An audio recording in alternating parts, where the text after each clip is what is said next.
perfect summer day in Omaha, Nebraska for Game 2 of the CWS Championship Series, Texas-Cal State Fullerton. Texas will be the visitors this afternoon, 58-14 under Augie Garrido. Dooley Prince will move to the start of the batting order. He'll be the designated hitter. Then the familiar 2-3-4 spots, Seth Johnston, Curtis Thigpen, who is hitting .600 in the College World Series, and the cleanup man Taylor Teagarden, the catcher. Ryan Russ will play right field and hit fifth. Hunter Harris moves into left field. He'll get a chance to start tonight. .269 season batting average. The third baseman is David Merroll. Drew Stubbs, the center fielder, will hit in the 8th spot, and the shortstop Michael Holloman will bat 9th for the Texas Longhorns.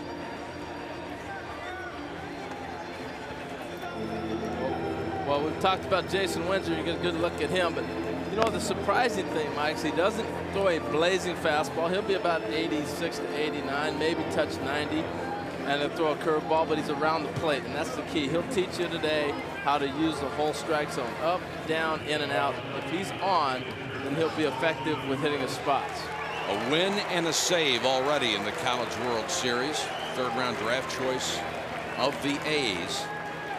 He's pitched 12 innings, has allowed only 6 hits, no runs, and has struck out 19. And Dooley Prince, the DH from Sulphur, Louisiana, hitting .615 here in Omaha. He's 8 for 13 and has driven in 5 runs. He will lead it off for Augie Garrido. First pitch high and outside for a ball from Jason Windsor. Prince 297 on the season. He was the leadoff hitter earlier in the year for the Longhorns. Fastball in the corner, called strike by home plate umpire Tony Walsh. And I'm sure a lot of Texas fans are probably wondering, why is Drew Stubbs not leading off like he has been recently with the 5 strikeouts yesterday. Moved him down a little bit in the order, let him relax, and just go out and try to play the game. I think it's a good move too. After 5 strikeouts, it would put even more pressure on him if you let him lead off the ball game again. Absolutely, and you move him down also allows him to relax, but you keep him in the lineup because there's 2 phases to the game, not just hitting. He's a tremendous defender, and they would lose a lot if he wasn't playing center field. 1,486 career wins for Augie Garrido, #1 all time in college baseball. Fastball misses again, 3-1.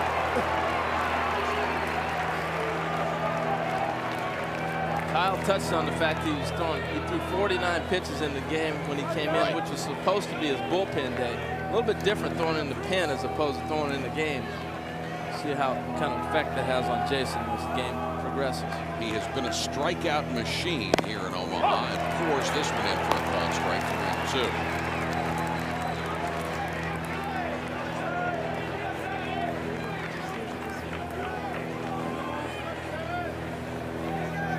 Both of these teams with the same philosophy, so critical for them to get out on top early. Prince down the left field line, slicing and drops fair. Danny Dorn couldn't get over, and Prince with that great speed easily into second base with a leadoff double. Very nice piece of hitting. You saw Windsor trying to paint him on the outside half. He just went with that ball, and obviously we've got a little different look today too, with the sun out and the wind blowing, but that's a tough pitch to hit. He just takes it where it's thrown. And I love the hustle, Mike. Like you said, he easily got into second base. Dorn cut it off. Dorn got over there pretty quickly and had no chance even to make a throw to get it close. And now Seth Johnston will come back from the batter's box to talk to Augie Garrido in front of the Texas dugout. That conversation is, do you think you can get the man over swinging? I think he's going to bunt all the way around. You know, they usually give you one shot to pull a ball, get him over to the right side, or then go straight into the bunt. Just go ahead and, in his case, I should say, shoot it the other way to the right side. I think he's going to bunt. Right. You have to believe if you can get a guy to third with less than 2 out with Thigpen hitting, you're going to get a run home. Johnston hitting .444 out here. He is 8 for 18 in Omaha. Takes a big cut on the fastball. There's your one chance. Yeah, he tried to take that ball inside out. I just think you just forget it. Just eliminate it. Go ahead and pick up move that runner to third base. It puts such pressure on the defense. You're going to force them to come in, or a ground ball's going to pick up a run. And he leads this club in sacrifice bunts with 16 this season.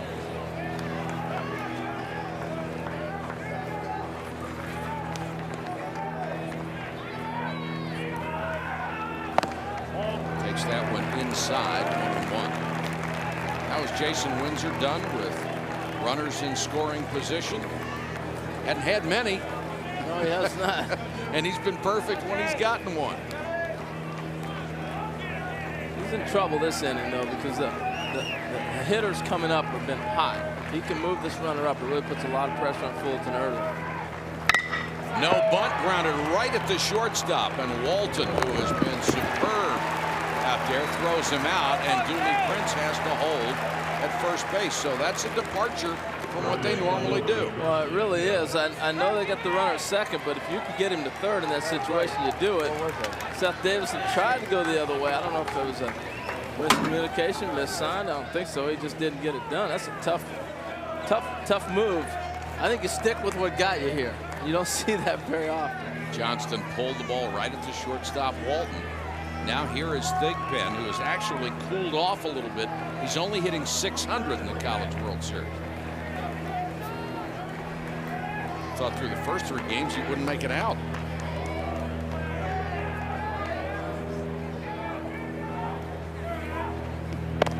Called strike. Mike, here's how the umpire, second base umpire, sees that last ground ball. You'll see Dooley Prince come back into your screen. This is what the umpire sees. And that's from Hat Cam. It's a little off center because I don't know where he was looking. Well, it wasn't his play.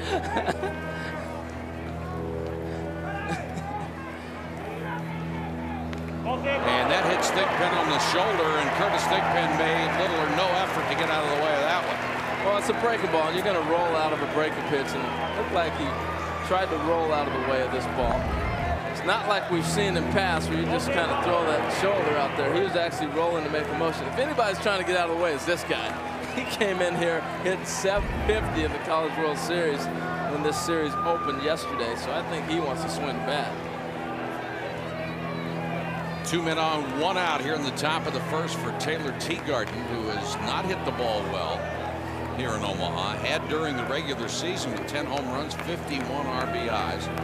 Had been #1 on the club. Now he's tied for that spot. Out of Carrollton, Texas, the big sophomore. And takes a called strike from Jason Windsor. It's a huge at-bat already for Windsor because it starts you thinking, should they have held him back another day and given him another day's rest, because he has not looked sharp. Certainly not as sharp as he had in his appearances before. Teagarden has been very good all year with runners in scoring position. Takes that slider outside. It's 1-1. There are his numbers for the year. 1 for 4 last night. Got a base hit. And he's had 5 home runs in postseason play, so he equaled his regular season output in the last 9 ball games. Dooley Prince might be running here. Nice strike on the inside. A ball and 2 strikes to Taylor Teagarden.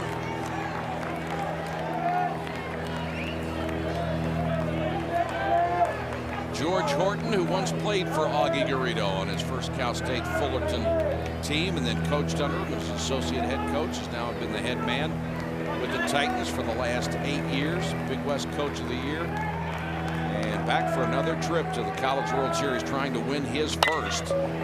This one's hit slowly toward Walton. Forced play at second, on to first, and with the catcher running, they had a shot at a double play, but the throw was low, and Piloteri couldn't come up with it. Yeah, I think Piloteri is more concerned with blocking that ball instead of maybe stretching out to get it. I didn't think when it was hit they had a chance to turn too. It's a nice turn by Walton. The turner gets rid of it. Just the short hop. Nice play by Piloteri to block this ball. Here's a look at, again, from what the umpire is looking at.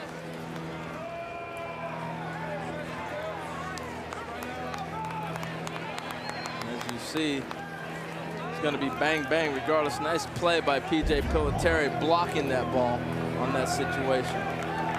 First and third with 2 outs for Ryan Russ.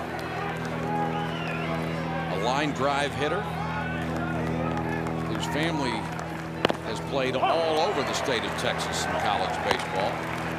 His dad and his brother played at Texas A&M, his uncle at Rice, and he's been on fire the last 6 ball games in the postseason. 465, and now the left-hander with a chance to give Texas the lead here in the top of the first. Jason Windsor trying to get his 28th scoreless inning. He has other ideas. You know, we often talk about the hitter that gets moved down in the order. The psychology of the guy who gets moved up. All of a sudden, his confidence soars. Or he says, about time. And that's the deal with Russ, who was hitting 7th last inning.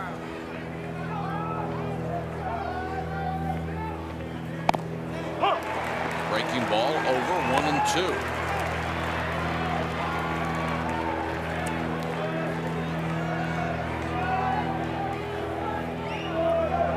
Ricky Romero, who pitched so well last night and has also pitched brilliantly during the postseason for Cal State Fullerton. He'll be a cheerleader today. Russ, did he check his swing? No swing. He did. This is a better start for Texas today than it was yesterday, because they came out swinging first pitch on every pitch for Ricky Romero.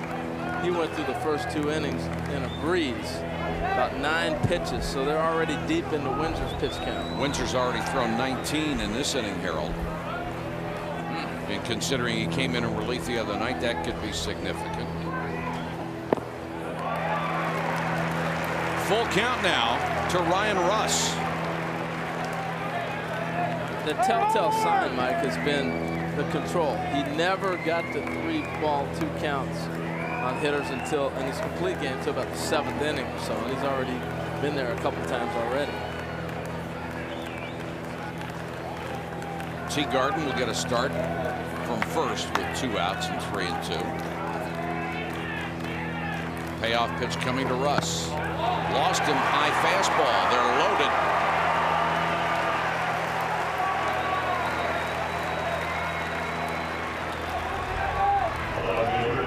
Windsor has just had an exceptional year any way you cut it. This is his 22nd start. He is 12-4. Has a save in the College World Series. 95 hits in 153 2/3 innings. That is stingy. And look at the strikeout to walk ratio. He's fanning 15-3 for 9 innings. He has just been wicked. And now Hunter Harris. What a big opportunity for this young man. Been in as a defensive replacement and a pinch hitter. Officially 0 for 0 in the College World Series. He's walked, been hit by a pitch, and has driven in a run.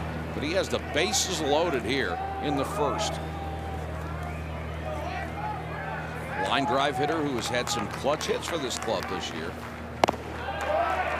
And Windsor not nearly as sharp as he was in his 2 previous appearances. That's real clear and real evident that he has not got his good stuff today. And the big thing, he's not challenging with his fastball. It looks like he's throwing a lot of changeups, a lot of curveballs. Everything's up on the off-speed pitch.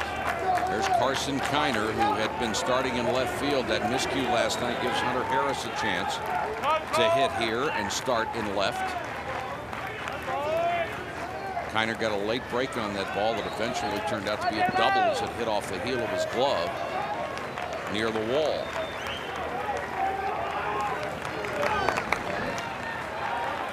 One and one to Hunter Harris. 2 balls and a strike. I mean, Windsor is normally a pitcher with pinpoint accuracy. 138 strikeouts and 23 walks in 153 innings. He doesn't see the plate dance around for him very often. He really doesn't. And the first thing that shows up when you're tired is location. You know, all of a sudden you can't locate. And I think there's a little bit of fatigue settling in right now.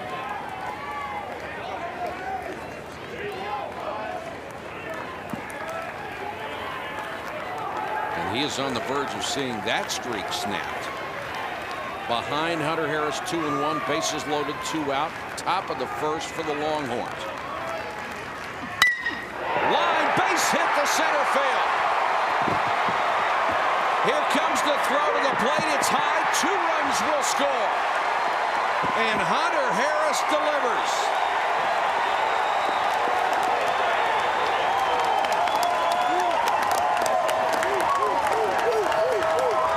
They would have had a play at the plate on Teagard, and he's the catcher. Running from second base, but the throw from Hardman airmailed Suzuki. And Hardman's got one of the best arms in college baseball. This is a great swing right back up the middle. And you're right, he's got to play all the way, and he knew it too. He just overthrew this ball. He's dead to rights at home.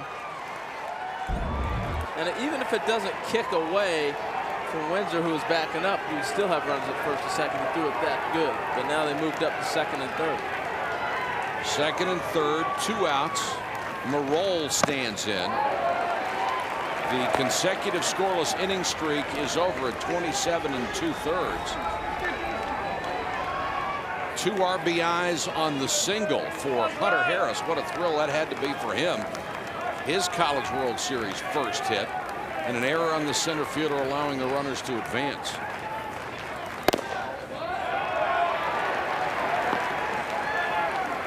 And this is what Augie Garrido means about trying to get on top first. They are 34-3 this year, 66-11 the last 2 seasons when they break on top. Now they have a 2-run lead, bidding for more, and James Street. I'm sorry, I keep saying James is dead. I can't forget him as a football player. Houston Street, the great closer. The reason they love to get out early is because they've got such a great bullpen, and they set up Street to finish it off. I can't help but think about the play with Seth Johnson grounded to shortstop. That was a huge play in the inning. Harris helped them really breathe a little bit deeper and not have to worry about having to answer that play. This one's fouled back on the screen. 2 balls, 2 strikes to Marole, who was hitting .214 in Omaha. These are the great shots we've had for Marole. Runners hit second and third, 2 already home. That will get out of play. He just doesn't have the pitch to put anybody away today. You can clearly see it. This is not the same Jason Windsor who pitched earlier in the College World Series and through the postseason. Boy, George Horton came prepared. He's ready. Talk about a big gulp. Jason Windsor has already thrown 30 pitches in this inning. 30. And 31 was no good. They better get that pen warmed up. This guy's given it all he has, but I don't think there's much left in the tank. This ball slips out of his hands, but even the ones that he has on the ball, he's just not. The only thing on the ball today is his fingers, because he really doesn't have a whole lot. Not a lot of velocity. Breaking ball's not breaking shot.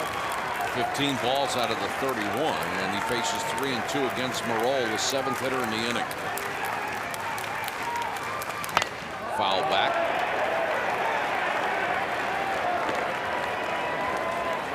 The evidence of his lack of ability to put guys away was early in the College World Series against South Carolina, one of the top hitting teams in the country. If you had 2 strikes, it was over with. Oh, it was. Out. He was just blowing guys away. Howell, last night's starting pitcher. He's a little loose, isn't he? Yeah, he's something else. Fastball fouled away again. Boy, Windsor, right now, his body language, he looks like he's already pitched 7 innings. Yeah, he does. And when a pitcher starts walking around the mound a lot, picking up the rosin bag, trying to figure out what they're going to throw next, it shows he doesn't have the confidence of just, here's my best stuff, I'm coming after to go get it. He knows he doesn't have his best stuff. He's going to gut it out. He's that type of competitor. You bet. Another 3-2 on the way. Struck him out on a high fastball. So Windsor finds a way to get out of the inning, but he gives up 2. And the Texas Longhorns have taken the lead here in Game 2 of the CWS Championship Series.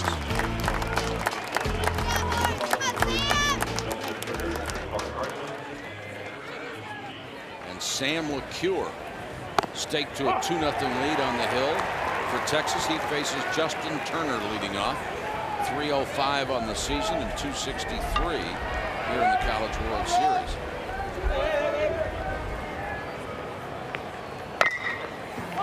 Chopped back toward the mound and threw him out. I thought that ball hit his foot. I did too, the way it hopped up. You can see in a second. No complaint from the Titans dugout. Even Turner himself just went on back. Let's take a look at this. We'll see what. Oh, it hit right in front of the plate. That's what that was.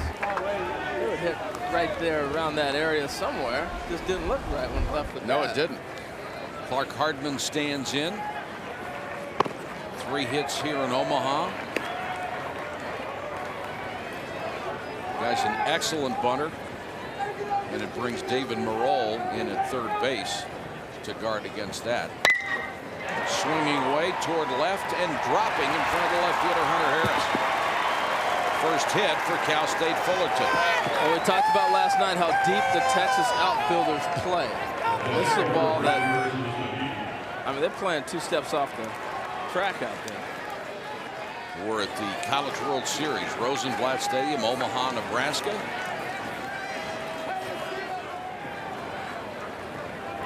Kurt Suzuki, who would love to have a breakout game. Their hitting star all year long, takes a fastball from LeCure. His average is down, mind you, to 415 for the year. Taken in the 2nd round of the draft by the A's, who went after a lot of college players this year, as is part of their philosophy. And he's a finalist for the Bench Award. A little dumper and stabbed by the second baseman Johnston. Seth Johnston with the all-out effort makes the catch to retire Suzuki. Well, that's a very difficult play because you don't know how hard this ball is hit. And he has to make an adjustment with his body and dive off the opposite leg. Watch his footwork here. Gets twisted and he has to dive off. He would like to have taken another step in a dive, but he dove off the off leg. It's a great play.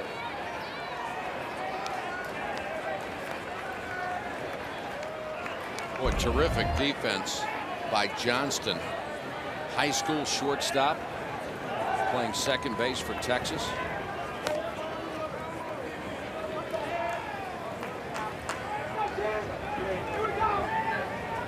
And now Danny Dorn, the sophomore left fielder.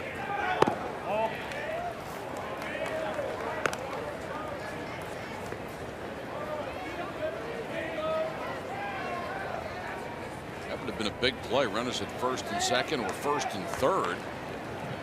Yeah. With only 1 out. Instead, 2 gone for Dorn with a runner at first. And they've been peppering the outside on Dorn, and if you watch Dorn hit, he's diving every time to hit a ball left field as they continue to just live outside. He's convinced they're not going to come inside. His first movement is to dive and go get a ball on the other side of the plate. Tries to bunt for a hit.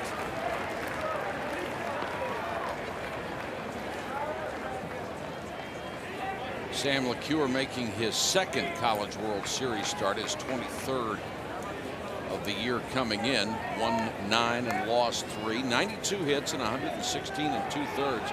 He struck out 108. He too a power pitcher with 12 strikeouts per 9 innings. And you can see the difference already with a fresh arm. He's got a nice movement to the ball. He'll sink the ball away from a left-hander and he'll bust the right-hander in. He'll pitch in that 1 lane. And he throws almost a cutter, it seems like. It's a natural movement on his pitch as I've been watching him when he's warming up. Dorn is only hitting .263 out here, but has 2 game-winning RBIs. This one hit softly toward the second baseman. A much easier play for Johnston, and he throws him out. So Johnston, with an outstanding play to record the second out, knocks down the rally. It's 2-0 end of 1.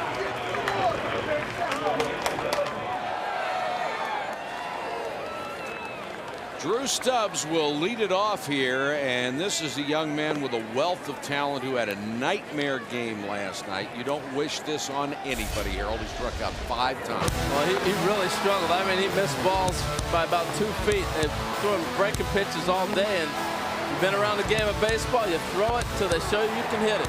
And last night he didn't show them he could hit that breaking ball or anything off speed. And you know, moving him down the order helps him relax. Also, he might be able to drop a bunt, do anything to go ahead and try to get the ball in play.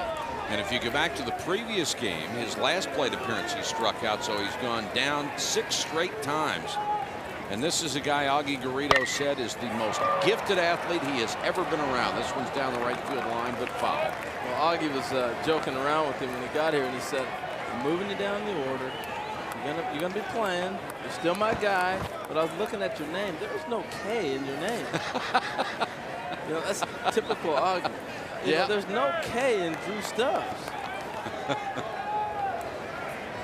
So that's a confidence builder right there when you put a ball in.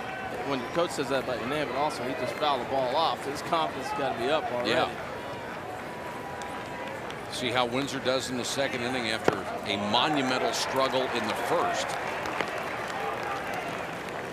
Stubbs has got the type of ability that he can strike out 6 times like he has right now, and the next time he will hit a ball into the seats.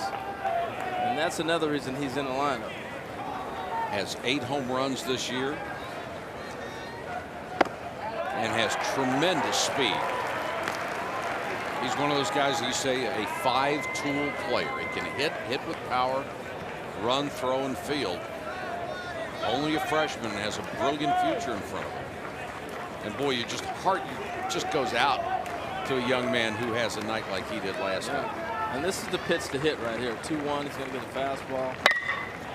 And he did. Deep center, but not deep enough. Hardman goes back about 6 steps and makes the catch. And that's a big confidence builder. You know, the other thing when you're struggling, it seems like you're always behind in the count. Right. And that's why I was saying, hey, here's a good pitch to hit right here. You see Augie giving him a little love, and teammates say, "Go back, Drew, it's okay." But he got a good pitch to hit on a 2-1 count. Let it go, be aggressive. Great to see his teammates give him that support. I mean, under other circumstances, a fly out to center field, nobody's going to say anything to you, but got the bat on the ball, hit it pretty good. Yeah. That's another reason these two teams are here. You don't abandon your teammates when things go bad. You know, when you're playing and the guy strikes out 3 times, you don't even notice it. You go, he struck out 3 times. And then by the 4th, everybody's talking about it. The 5th time, you know. Everybody knows. And you know that they know. Holloman, the number 9 hitter in the order, hitting better here in Omaha than he has in the regular season. 229 his numbers for 2004, 273 here in the College World Series. He feels a little bit more comfortable on the left side than he does the right. Switch hitter, mainly because he's had more bats against right-handed pitching.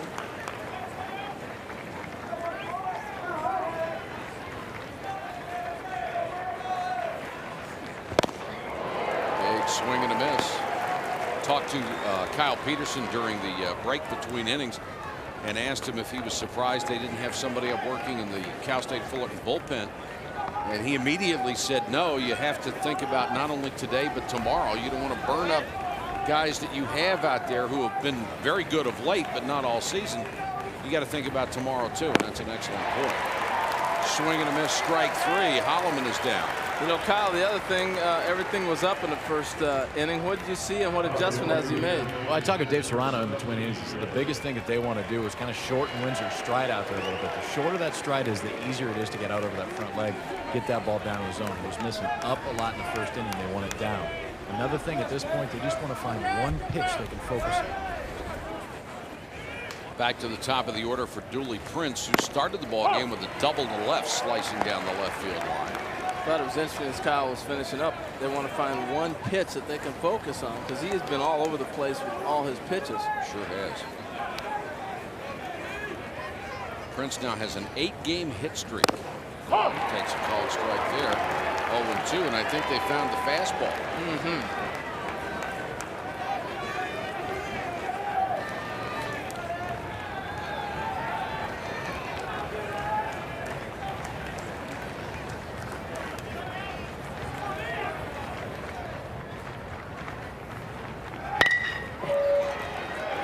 Hit on the ground toward Justin Turner. He'll throw him out. A 1-2-3 inning. We'll go to the bottom of the second. 2-0.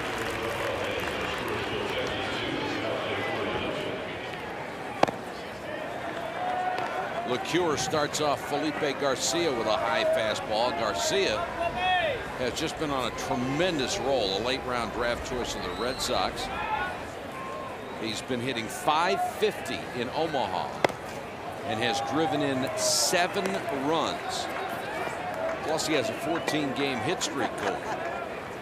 And he's really tried to work going to right field. That was a big difference for him. He's pulling off some balls early in the year. He's been going the opposite way since he's been here. This one is pulled to left center and deep. Going back, Harris, and the center fielder stops. And that's why you leave him in the lineup. What a catch. Crashes the wall and holds on. And now nobody cares about the 5 strikeouts. You know, in this generation of computers and stats and numbers, and we get caught up in worrying about numbers, and you forget there's 2 sides of baseball. Watch the jump he gets in center field, and this is an incredible catch. He does so many things well. He knows where he's at. Oh.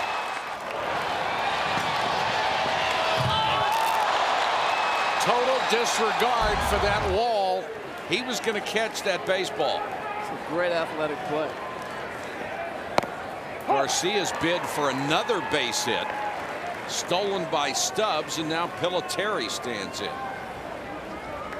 Those are plays that win games in Omaha.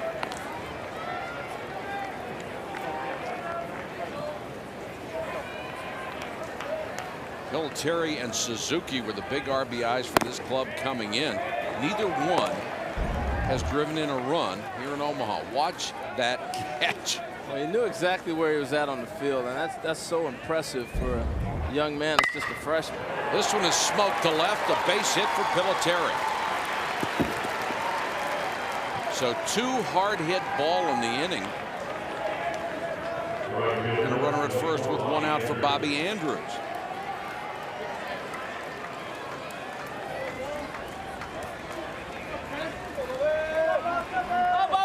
This is the part of the Cal State Fullerton order that has been hot.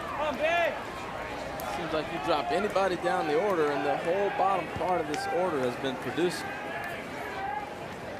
Even without big averages, they have come through in the clutch. They have managed to move runners over, get sacrifice flies, anything to produce runs. If you get the right guy to come through at the right time, that's how you play this little game they've been playing and winning. Good fastball from LeCure. 1-1 to Bobby Andrews, the sophomore right fielder. Another late round Red Sox draft choice.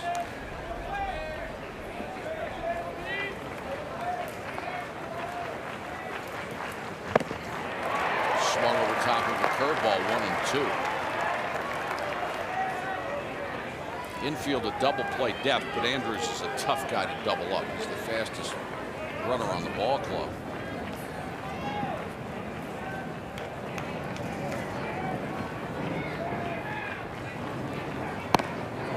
Fastball high, 2-2 to Bobby Andrews with Pilateri down at first and 1 out.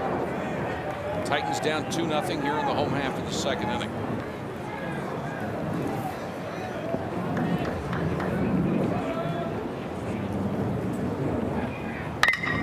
Grounded towards short. Let's see if they can get to with a speedy Andrews, and they do it. Oh, dropped it first. Big Pen couldn't hold the ball, just like last night. What appeared to be a routine play. Holloman came up to Johnston for the force.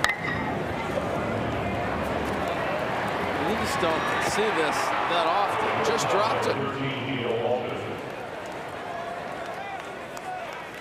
Perfect throw. Fielder's choice, and it will be an error on Thigpen to allow the runner to reach.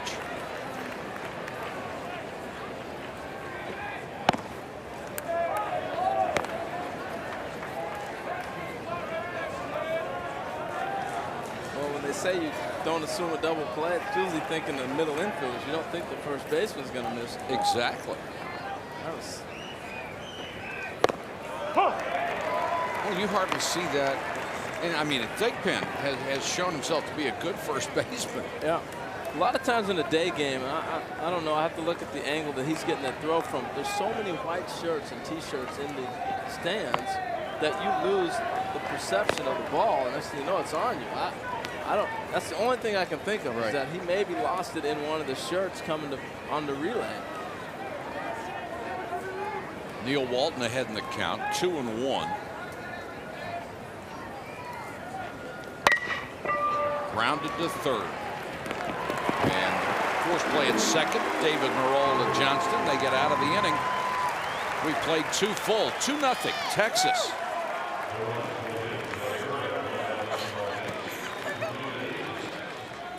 The 2, 3, 4 men in the order will hit. Johnston, Thigpen, and Teagarden.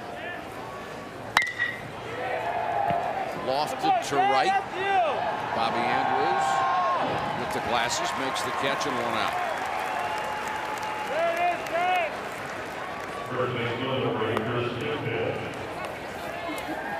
Windsor 2 hits and 2 runs on 34 pitches in the first inning. Second inning only 11 pitches and no damage.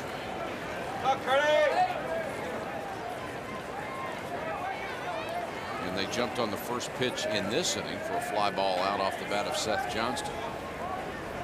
And now Thigpen, who was hit by a pitch his first time up, has his average up to 382, the leading hitter on the club. You know, Mike, you see the glasses you were talking about with Andrews getting underneath the ball. You see that those are called the heater glasses that Oakley uses a lot. And remember the old flip downs in the day when we started playing? Those are no more. You saw the great catch in center field by Stubbs.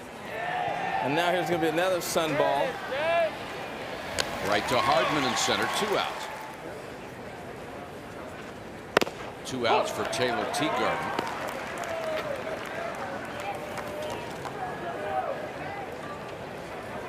I think I was the only person that ever played baseball that brought 5 pair of sunglasses with him to a game, because we didn't have the flip downs. So I'd wear a pair of sunglasses. I'd come in the dugout, put them in my back pocket, and sit on them.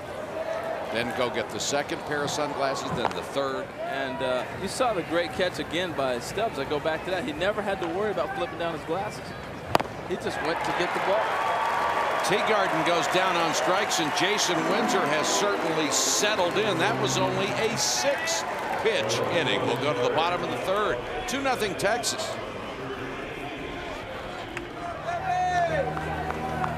Ronnie Prettyman will lead off the bottom of the third for Cal State Fullerton. Down 2-0 against Sam LeCure. One of my brothers used to always say, a setback is nothing but an opportunity for a comeback. It's a great attitude. It's a terrific way to look at it.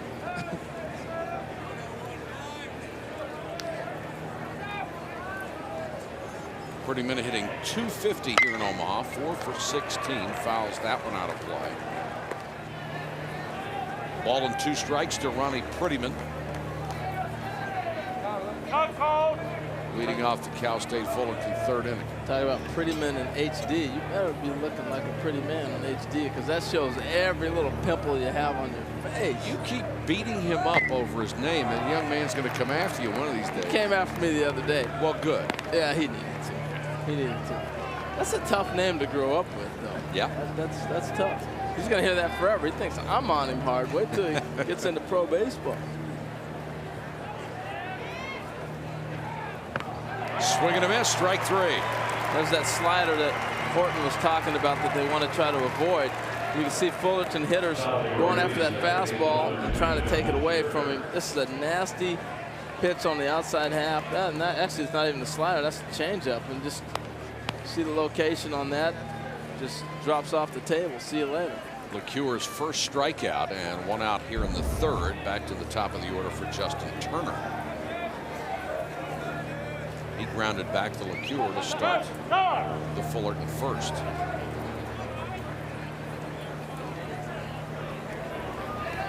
Texas pitchers like to work fast. You would love to play defense behind them. That's what's so surprising about the defense letting them down. Usually when you have a quick pitcher, the defense is more alert and makes better plays.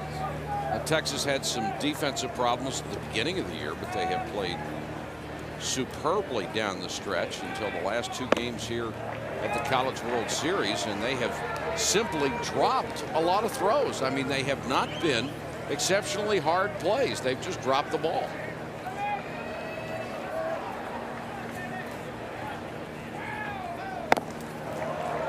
And really at this level, you can't give guys extra outs, especially with a Fullerton team that's only hitting .245 as a club and only have two guys who are really hitting the ball hard. You give them extra chances, one of those guys is going to come up in a clutch situation. And especially the other thing that happens is you allow a club that likes to bunt, likes to hit and run, and now all of a sudden when you start moving defenders around the field, holes open up when not necessarily they would. 3-1 to Turner, fouled. Turner still bothered by an ankle injury he sustained last year in the College World Series when he was hit in the face by a pitch ball, and who would have thought that the only major injury he got out of that was the ankle. Spoils that one and knocks it down the right field line, and Ryan Russ comes on to make the running catch toward foul territory. 2 out. That was a tremendous piece on Turner that we had, wasn't it? What he went through, and that was pretty cool. Pat Knighton did that one. We've got some great all access here, and produced by Erica Haskell, Pat Knighton, Matt Innenbach. I mean, it's pretty impressive how Pete Delaria. It's really great how they put these things together. It takes about 10-12 hours to do one piece. They do sensational work. This one flown to straightaway center field. Stubbs is there, and 3 quick outs for Sam LeCure. 3 up, 3 down in the third. We'll go to the fourth with a 2-0 Longhorn lead.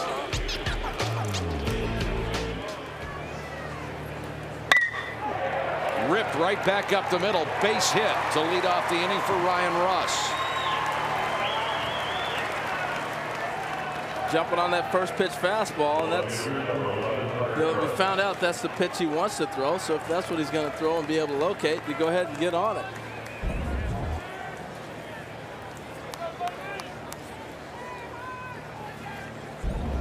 I'm still missing your reference to the hotel. Well, I didn't want everybody in the country knowing where I was staying, but you go ahead. I didn't give the name. I'm assuming you have the presidential suite somewhere else. And me and all the other normal people are staying at the hotel down there. Yeah. They can come down there and look for us. No, I just thought it was funny. One time I was doing a game with Dave Justice, and they said, here's the hotel, the Radisson, right here where Dave Justice, we're all staying. And next thing you know, every kid in town had Dave's baseball card. It's like, I think we'll be staying there much longer. Hunter Harris lays down the bunt. Excellent sacrifice to get Ryan Russ over to second base. And so Harris has done his job with a chance to play today. A base hit, 2 RBIs, and then he sacrifices the next time up. And one of the reasons you think about doing this in this situation is because of the at-bat that Stubbs had his last time up. You look to get not just one guy with an opportunity to drive a guy in, but 2. And because of the at-bat Drew Stubbs showed the first AB, that's why you go ahead and you say, all right, we're going to move it up. We're back to normal. Stubbs will follow Marole, who was a strikeout victim back in the first. 1 on, 1 out. That one hangs high and inside. Now, I think if Drew Stubbs had gone up there and struck out his last at bat, you don't think about having Harris bunt in that situation, because you want to have 2 opportunities to drive the runner in from second, not just 1. That was Stubbs in the on-deck circle.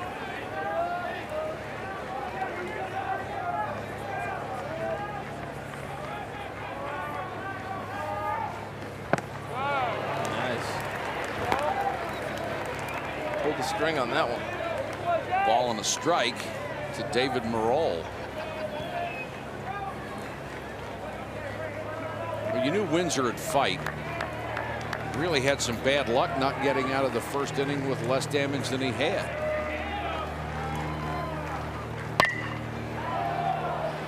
It was popped out of play behind the first base dugout.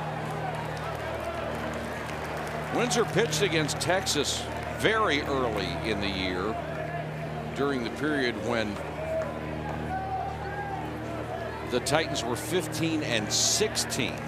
He was touched up for 5 runs and 8 innings of work in Austin. Interesting enough, LeCure got the win that day. They faced each other way back then.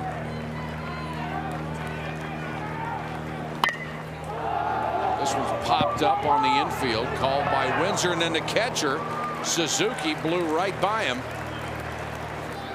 They don't trust pitchers to catch a ball even at this level. Well, it's amazing because if you watch batting practice, who's running around out there making all the great catches? The pitchers. And all of a sudden they get in the game and you say, no, you can't catch it anymore.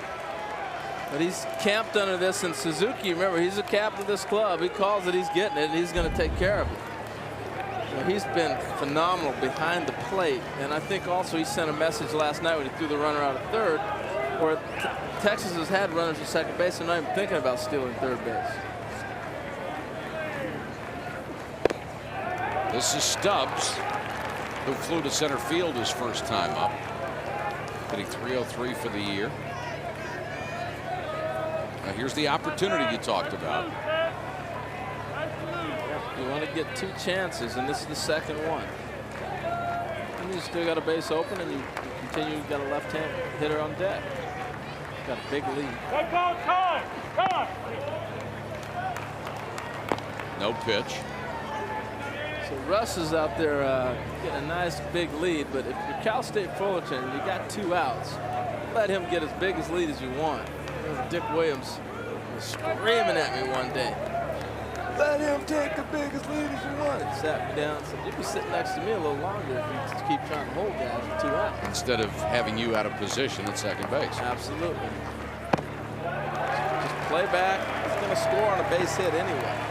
So if he steals third, what's the big deal? He's already in scoring position. Not a bad point. And you weren't about to argue with Dick Williams anyhow, were you? No. He didn't say much, and when he spoke, we listened. 2-0 to Stubbs, a runner at second, 2 out here in the Texas 4th inning. Longhorns already lead it 2-0.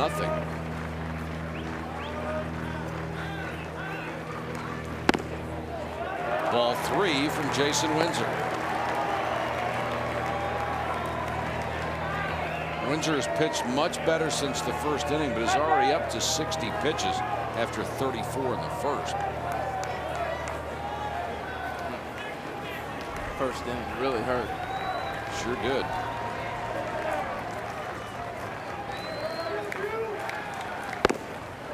Stubbs takes a called strike.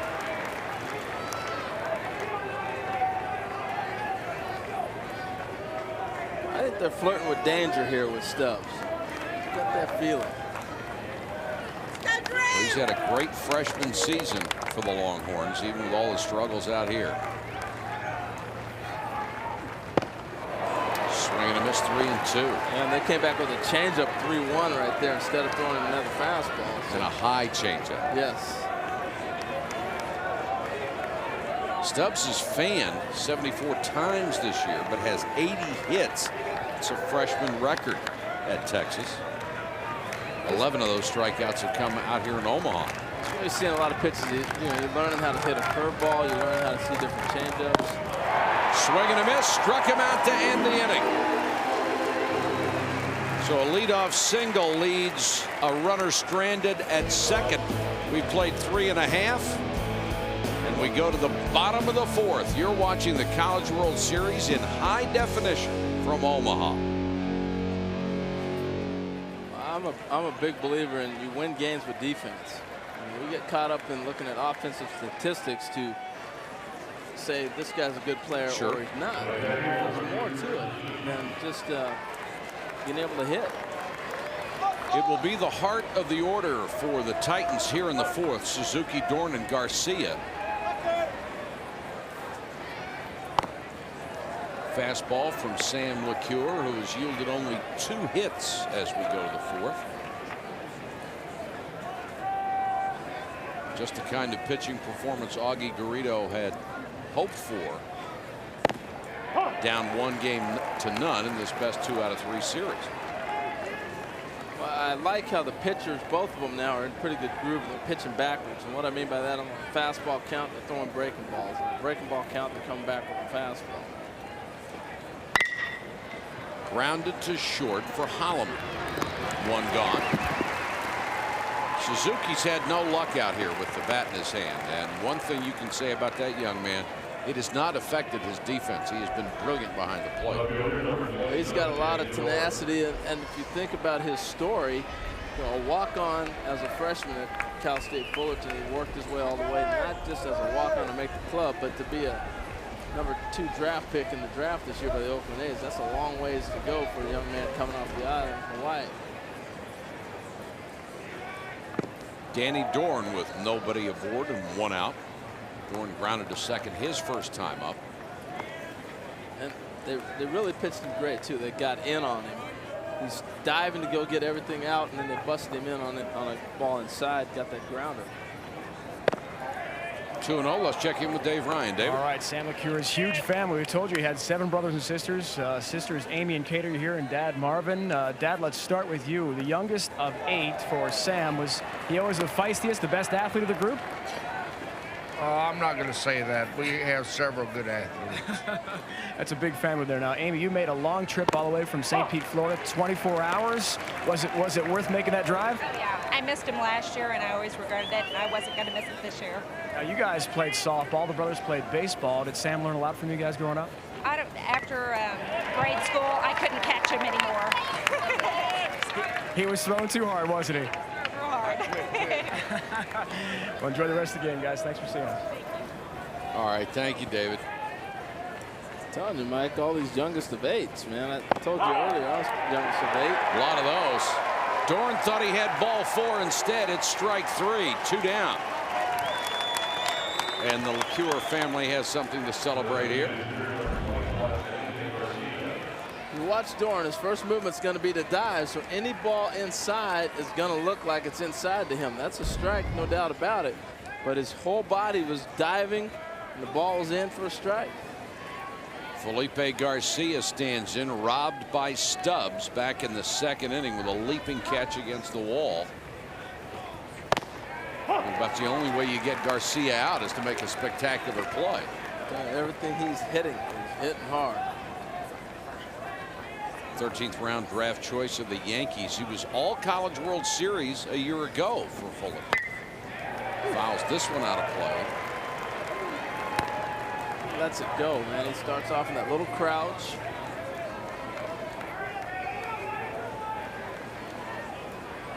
He's really shown effectiveness to be able to make contact deep in counts, too. Here he is 0-2. See what he does out of this at bat. Struck him out with a fastball. 2 strikeouts in the inning. 3 up, 3 down for Sam LeCure. The 4th is over for Fullerton. It's still a 2-0 Longhorn lead.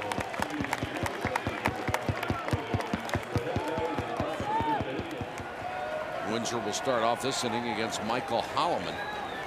Look at the numbers on Windsor. 2 runs in the first. He could have gotten out of that with less damage than 2. Well, you heard Coach Horton say if we just play catch, and we turn that double play, he's out of that. As a result, they end up throwing 34 pitches at him, and that's the big question mark of the ball game. How long can he go? Holloman, a strikeout victim in the 1st inning, takes a called strike.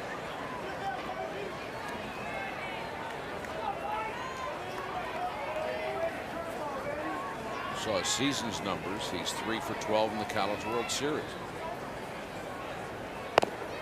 Breaking ball for a called strike. 0-2 to Michael Holloman, the junior shortstop.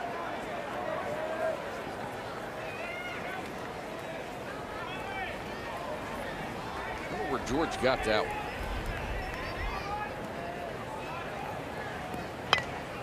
Just cued off the end of the bat. That's what you need is a cup about that size. Some of those, you know, big plate of barbecue. Milkshake, you're set. Couldn't handle that. That's. How about a milkshake in that cup? Could you imagine what you'd feel like? I'd feel good. I don't know about you. 0-2 to Holloman leading off the 5th inning. Fouls that one back.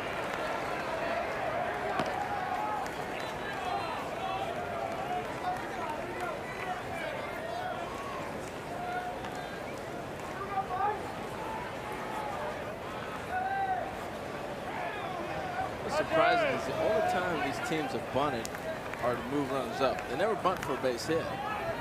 And you would think as much as they bunt, you'd see that more often. Chopped outside of first, foul. Now you would, wouldn't you? Yeah. And a lot of them can really handle a bat. I mean, obviously he's got 2 strikes now, but the third baseman's way back. The second baseman's playing on the grass. You know, those are opportunities that you would look around if you're a bunter and say, dropping them. And especially if you're struggling with the bat the way Holloman does. And he's got good speed. And when you show bunt and you start to do those things, it opens up holes because now all of a sudden the infielder's got to respect you. They move in, and you're able to slap a ball through a hole here and there. 0-2, foul back again. And another thing about bunting and stealing and all that, utilizing your speed. I remember a long time ago, Maury Wills told me, when you don't do it, then you're going to see a lot of off-speed pitches and a lot of pitches because they're not worried about putting you on base. But when you bunt and you create havoc and you run, now all of a sudden you're going to get pitches to hit because they don't want to walk you. They're going to make you have to hit your way on.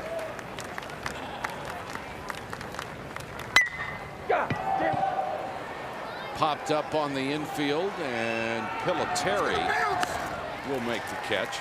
How about that first inning for Windsor, Harold? Well, he struggled a little bit. The pitch. Windsor, right-handed pitcher. Pitch, you know, the breaking ball ends up hitting the batter on. He struggled early trying to get a feel for things. And Harris came up with the big hit to drive in 2 runs to make him pay. But Mike, he could have almost got out of all this mess had they turned a double play for him. He just didn't have a feel for things. And I'm sure mentally he was ready to go, but physically he didn't control his emotions, get his body under control. And now you see he's getting everything down. That was a changeup right there. Got a check swing out of on Harris. Or actually on Russ is back up again. Or Dooley Prince. Dooley Prince, excuse me, leadoff hitter. Kyle made a great point about overstriding in the first inning for Jason Windsor, and they seem to have corrected his mechanics nicely. And his control has been much better since. Prince is grounded out and double.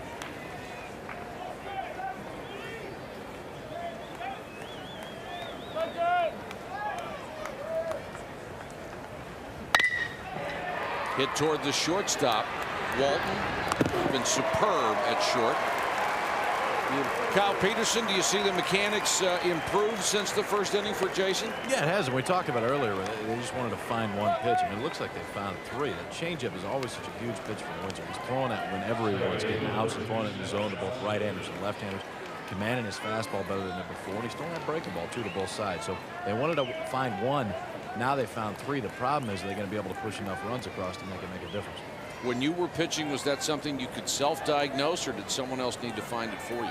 You know, you want to get to the point where mechanically you can figure it out there and do it on a pitch-by-pitch basis. If it takes going into the dugout, obviously you've lost an entire inning there, and a lot of bad things can happen. If you get to the point where you can figure it out pitch-by-pitch, make the adjustment on the mound, then those mistakes end up just being 1 or 2 bad hitters instead of 4 or 5 and a couple runs. Well, Kyle, he's thrown 11 pitches this inning. They've all been for strikes. Well, you say, I mean, he's still pounding the strike zone too. I think first pitch strike so far. I mean, I think he's 17 to 20. I mean, right. So he is now mechanically as sound as he's been before, and they're not getting great swings like they did in the first inning. It was really after the first hitter of the second inning. First hitter of the second inning, he still struggled a little bit. After that, he's pounded the zone, kept the ball down, and if they hit it, for the most part, it's on the grounder. It's not very hard at all. Seth Johnston hitting .400 in the College World Series. Lofts that one out of play down the right side. He is 0 for 2 today. Kind of pitching matchup we expected throughout this series, with the starters these guys can trot out there, and with a great Texas bullpen, and what has turned into the College World Series level, at least, a great Fullerton bullpen. They've been lights out. They've been the story of this ball club. You knew eventually they were going to have to get into that pen if they were going to have a chance of winning a title. Windsor cuts down Johnston. Another 1-2-3 inning for him. We'll go to the bottom of the 5th. 2-0 Longhorns, who was allowed only 2 hits and has retired the last 8 men he has faced. Slider misses. 1-0 to P.J. Piliteri, the senior first baseman, with a single to his credit. First trip today. Takes another slider low. 2-0. You know, I hate to keep going back to that play Drew Stubbs made, but that was early in that inning. In the same inning, Piliteri got a base hit in. And that's the only time the 2 balls were hit hard off of LeCure the whole game. Well, Garcia and Piliteri really the only 2 guys right now who are hitting at all for Cal State Fullerton. 17 for 38 between them coming in, and 447 combined. The rest of the team is under 200. There's that late break on that slider, tough to pick up, I should say. And it looked like he was going to try to pull the trigger. He just wasn't able to read it soon enough. Just missed with a fastball. And you saw Teagarden frame it and then drop the glove in disappointment. Working it. 3-2 to Piliteri, leading off the Fullerton 5th inning. Grounded toward Johnston at second base, and he throws him out. 1 gone.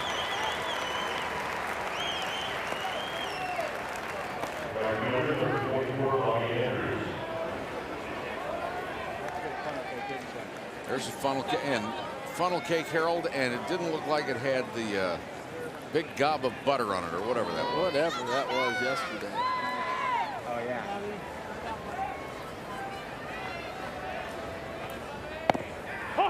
The one last night looked like a coronary on a paper plate. It did, didn't it?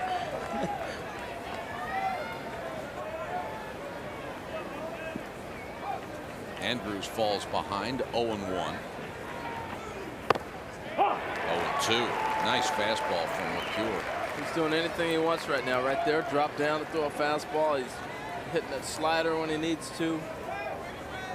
He's in a good rhythm also, and that's the key. I think when you get into a good rhythm and confidence, your pitches really start to click. Wasted a fastball outside. A ball and 2 strikes to Bobby Andrews with Neil Walton on deck. And Fullerton has not been able to do anything with Sam LeCure.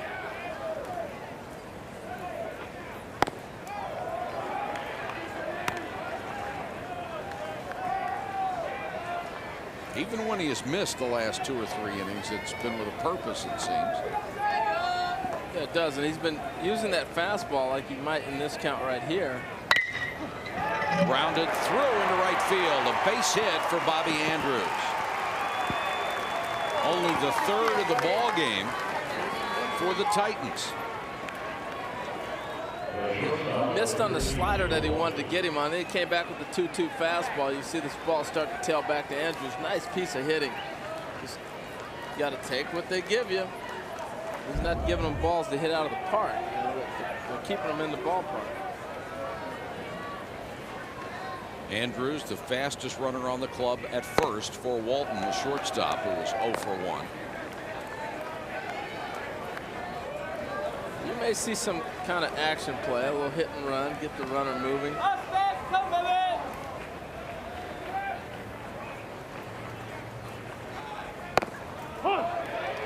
Strike called on the outside corner. 1 ball and 1 strike to Neil Walton. And it's been a tough time for Walton out here in Omaha. He is 1 for 17. You just know he would love to crank one. Yeah, he would. That'll make that one feel a little bit better. Yes, it would.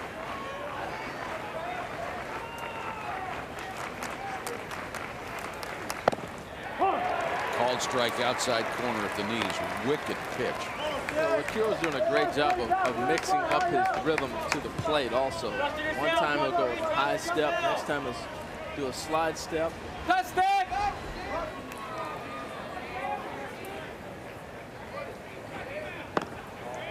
Missed with a slider. 2-2 to Neil Walton with the number 9 man in the order, Ronnie Prettyman on deck.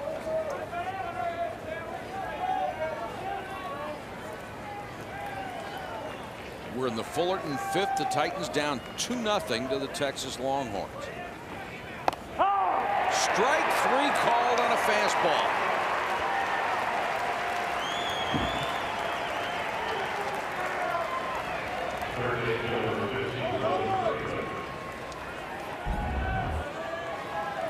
Kilo, what's the high leg kick he has here on this pitch? And when you got a chance to put a guy away, this is going to give you a little bit extra on the ball. You see the high leg kick, he goes ahead and uses the fastball outside. He does a great job of mixing up between the slide step and the high kick, and I'm going to talk about that in a second. Prettyman, base hit into left center field. Stubbs will cut it off. The runner on his way to third. First and third with 2 out.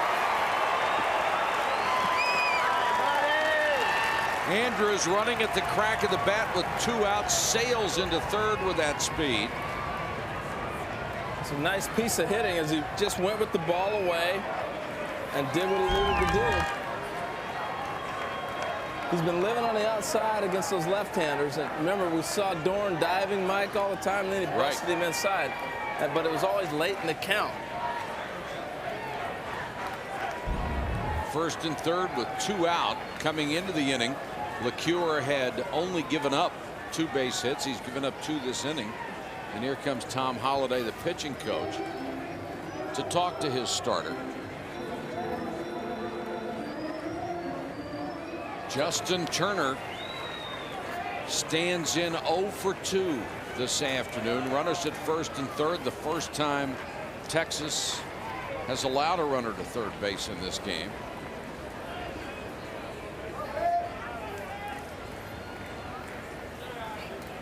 LeCure hanging on to his shutout here in the bottom of the 5th. They had 2-0.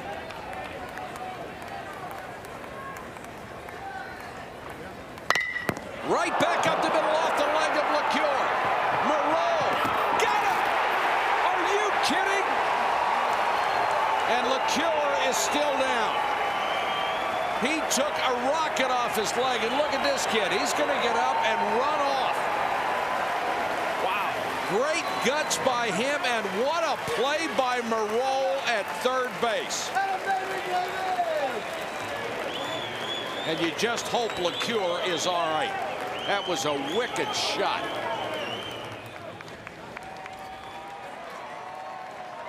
It is still 2-0 Texas because of a brilliant defensive play on a shot off of the pitcher. Well, a couple things that happened on this play. After LeCure gets hit, watch him crawl out of the way to give Moreau, third baseman, an angle to throw from. Just the presence of mind to be able to do that. Here's the sound. Here's what it sounded like.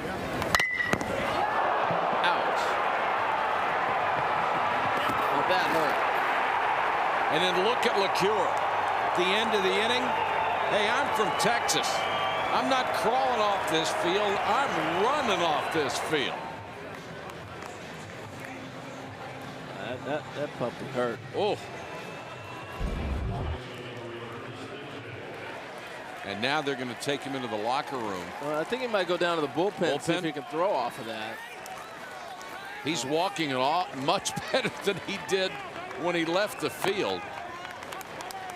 Well, what presence of mind to drag his body out of the way so he wasn't going to block the throw. Incredible play. Man. That will get J. Brent Cox up and working in the bullpen. Boy, Moreau has played some spectacular third base during this College World Series. Really has.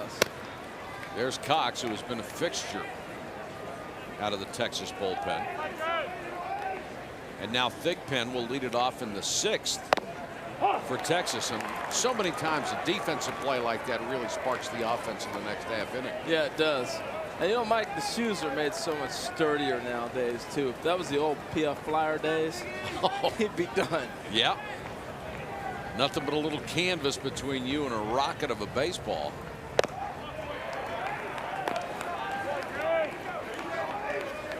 Boy, great defensive play by Marol. Tremendous presence of mind and courage by LeCure. He's coming back. Well, you know he wants to.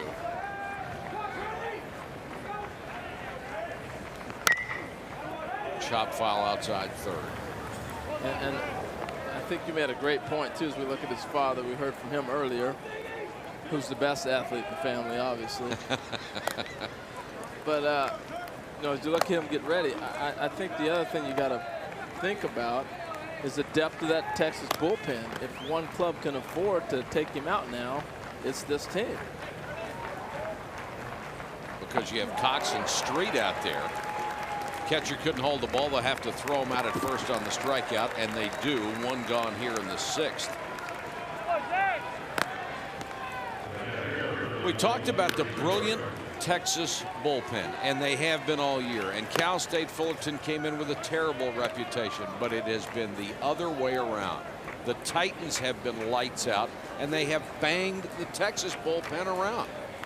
And that's a complete College World Series right there, those numbers. Taylor Teagarden, a bullet to third. Prettyman with a stab. Boy, Prettyman's made a couple of dandy plays down there, too. I think of all the third basemen we've had here this round of the College World Series, he's played the best third base. Now, this is a reaction play, obviously. This is just a missile at you. But we've watched him range to his left. We've saw him go to his right. He's got a strong arm. The play he made last night, diving to his left and stabbed that ball, was a beauty. Two quickly out here in the sixth for Ryan Russ. And Windsor's now retired his last 8 and 15 of the last 16.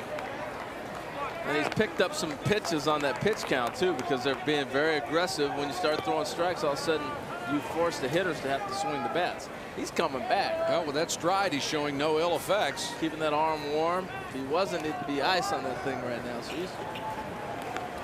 wants back in there. He's thrown 84 pitches. Now he's talking to Augie. Let me in, coach.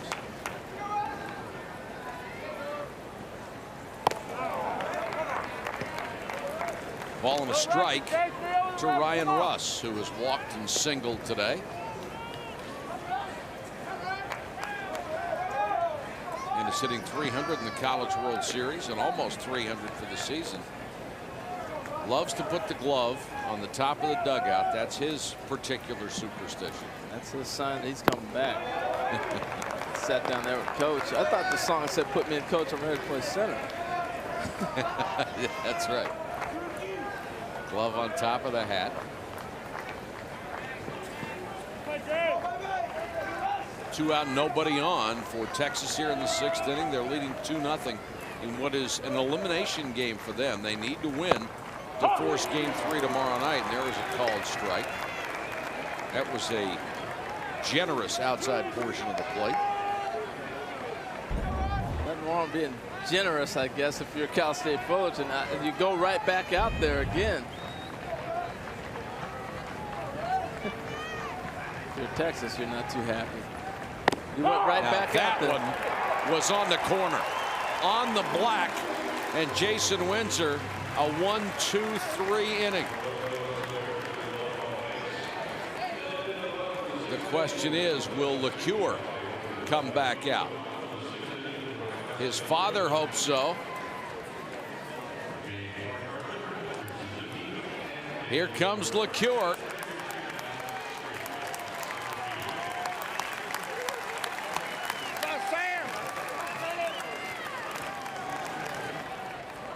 Both pitchers have been terrific. Only 2 runs allowed.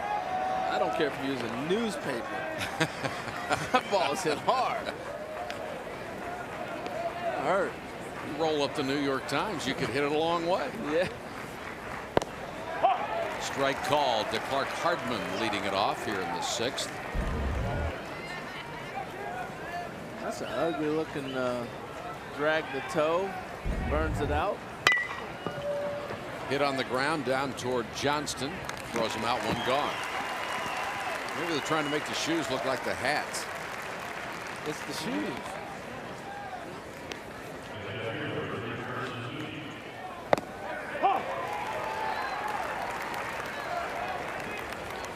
Suzuki is 0 for 2 today and 2 for 19 in Omaha.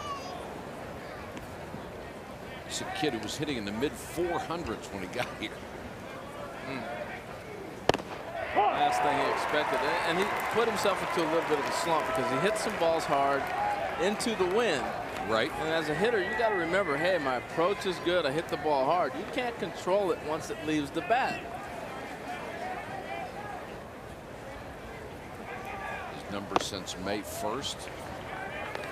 As we pointed out earlier, it has not affected his play behind the plate. He has been terrific. Which takes a great mindset for a kid to not carry his hitting slump back there with him. It's the toughest challenge, to not take your offense to defense. Fair ball to third. Marol, the long throw, and safe at first as it pulled Thigpen off the bag. That's a great play by Thigpen right there. He got caught in between. He tried to keep the momentum to stay on this base, but you got to follow the ball. This ball's a tough throw. It's a big, long short hop that shoots back on him. He tried to stay with it. I'm not sure he didn't stay there long enough, but this is a very difficult play. You know you're going to go back into the runner, try to stay on the base, got to block the ball. And if he doesn't make that effort to come back to the base, you're right, he might get it. You're right. It's an error on the third baseman, Marol. And this ball is smoked to right, but right at Russ. He comes back, trying to make the catch to throw back to first. They rule the catch in right on Russ, who took a false step, then came back in. Let's take another look. It didn't look like it from the bare eye that he caught it, but we got an umpire sitting right out there, so obviously he's right on top of it. Now they play a deep outfield. We'll get a good look at the tail end of the play. They're showing it here in the stadium. You hear everybody, but that ball, questionable. You can't tell if it hits the grass or hits the outer tip of his glove. You know what? If on that close of a play, when you're the umpire, if we got to roll it back and forth, it's an out. I'm sorry, it's a tough call when the neck. I agree with you. And Gus Rodriguez, the right field umpire, was right on top of it to make the call. He's got one chance, full speed. And it's going to be pretty tough to argue with him either way he calls it. Get him a look here in a little bit full speed. You be the umpire at home. See what it looks like. 2 out, a runner at first to Felipe Garcia, who is 0 for 2. Critical play. Would have had runners at first and second.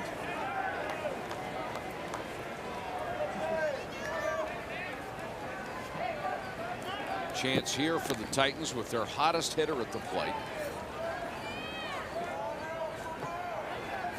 Garcia is 11 for 22 with 7 driven in the College World Series.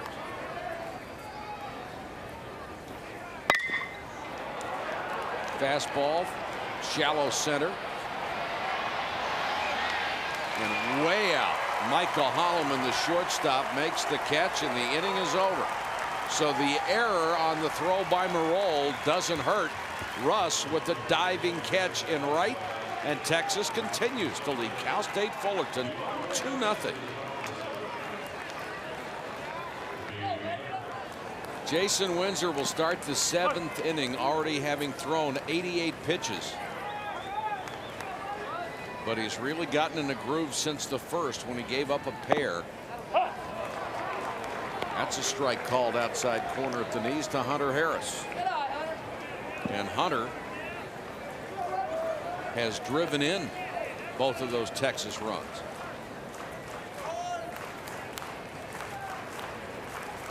Well, you know, Augie Garrido would love to manufacture 1 or 2 here and give his pitching staff some breathing room.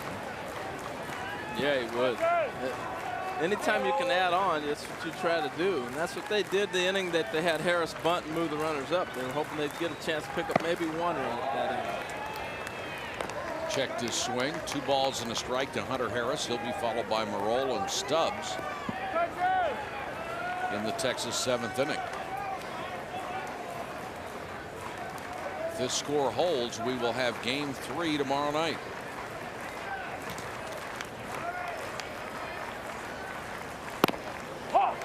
2-2 on a fastball right down Broadway. Windsor really changes speeds on his fastball. He doesn't only just throw a changeup on the fastball, but he'll throw different speeds on the fastball, and that's what really makes most pitchers effective. When you think you got the timing down, and then he changes speeds on the fastball. Strike 3 called. He's throwing one fastball 89, another one 86. That's very difficult, very smart. And you have to wonder what Hunter Harris was expecting on that pitch. Just froze him. Absolutely froze him. Let's go, 4. 1 out for David Merrill. Strike called. He's 0 for 2, struck out in the first. His play probably stands out as the other play of the game. That was a run he saved by making that play on the ricochet off the pitcher's foot. Sure was. Seen some outstanding defense for 10 or 12 days out here at the College World Series, and uncharacteristic mistakes last night by both ball clubs.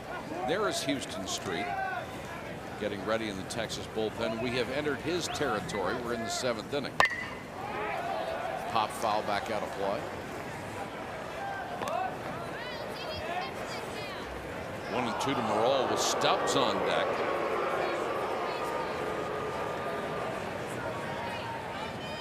There's the freshman sensation who has struggled with the bat in the last couple of ball games, but not with the glove.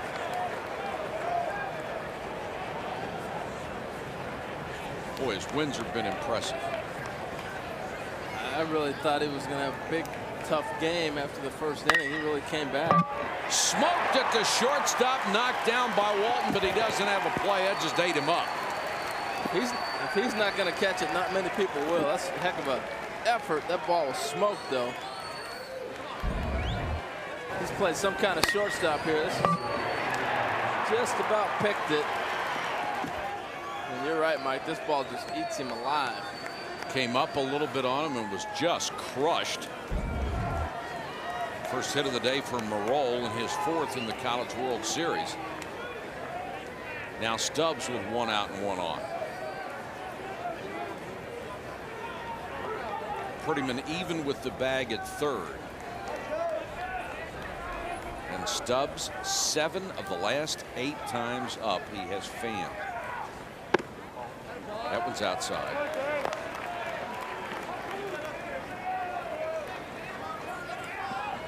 Now with a guy that's not making contact, you don't think hit and run. Yeah, I was thinking of the same option. How many options do you have? Drop a bunt for a base hit or just hope he gets a ball to drive? Merrill had a big lead, had to dive back. He's only stolen 1 base this year. If they were going to hit and run, this is the count, though. You're thinking he's going to get a fastball, be able to just put the ball in play and in motion somewhere.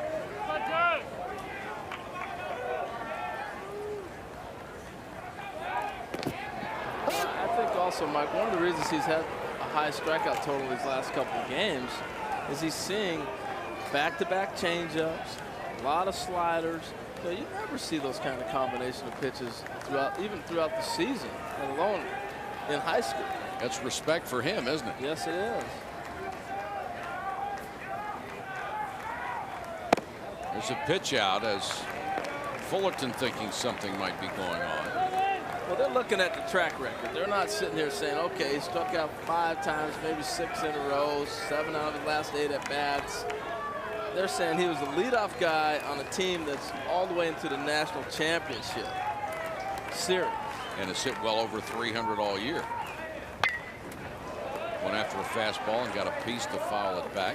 Well, here's the pitch sequence of the last strikeout that he had, and this is what I'm talking about. Watch how they pitch him. There's a little changeup away to start him off. Another change up high. Now he goes 2-0. Okay, we'll show him a fastball, 3-0. Come back, show him a 3-0 fastball, 3-1. What do they do? Change up, 3-1. Change up, 3-2. You're not supposed to see that. You know, hey, he's sitting there going, I struck out. What are you guys doing? How about a nice fastball right down the middle? Exactly. That's the respect that you were talking about. 2 balls and a strike to Stubbs, a runner at first, 1 out. In the Texas 7th, the Longhorns continue to lead 2-0. Another change. They're going to just wear him out. And those are fastball counts. 2-1, you're looking for a fastball. And that's when you got a pitcher like Windsor whose arm action looks like a fastball. I mean, there's been a lot of times up here we can't tell until we look at the replay. 2-2 to freshman Drew Stubbs. Missed inside, full count. Let's see if they challenge Suzuki on this one. I'd be surprised. He'd like it. Yeah. Like the opportunity to throw somebody else out. Windsor does have a long delivery. Runners not going on 3-2. Hit down to first. Piliteri to second for the force. That's all they'll get. Nice job by Piliteri. Just knock it down, hold on to it, and took his time. Stepped up in the base path and made a nice throw to cut off that lead runner. The fastball just jammed him.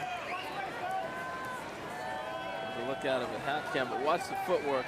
See how he cleared himself and just went ahead and got the lead runner. That's all you need in that situation. Well, you're not going to get Stubbs unless it's a line drive. He's got too much speed to be doubled up by anybody. And if nothing else, this gets you to the number 9 man, Holloman, in the order. So you'd have the top of the order in the 8th, but Holloman isn't thinking that way. He wants to keep this alive.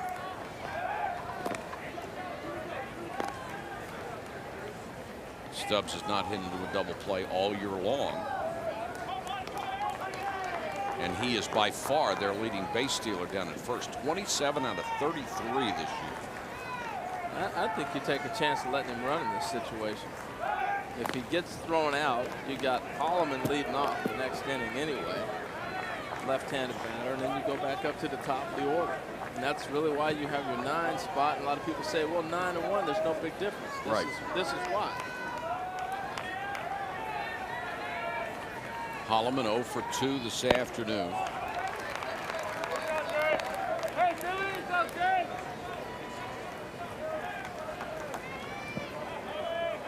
We're in the Texas 7th with the Longhorns already up 2-0. Another throw over to first, and Windsor's got a nice move. Yeah, he does. He's got that nice little, what you might want to call a Bach move, a little jump, pivot, right. Throw.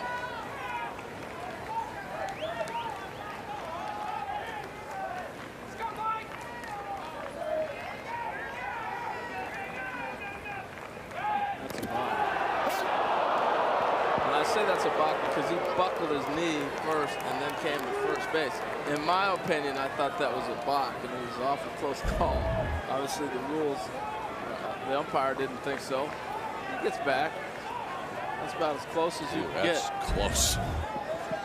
Tag on the upper arm. Paying a lot of attention to Stubbs at first. Stubbs goes.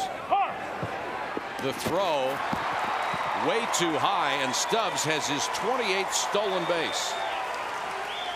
And that's a money bag. Everybody in the ballpark knows he's going to run. Pitcher gave him his best move, and he still kept a good lead. He got a great jump. This kid does so many things great. That's the view from hat cam. And Stubbs was in there easily as Suzuki had his throw sail wide. And now Holloman with a runner in scoring position and 2 out. And now Windsor, who seemed to pay an inordinate amount of attention to the runner at first, can go back to concentrating on the batter. Yeah. And it's a big run. You know, that's why they put the pressure on him. Beautiful changeup.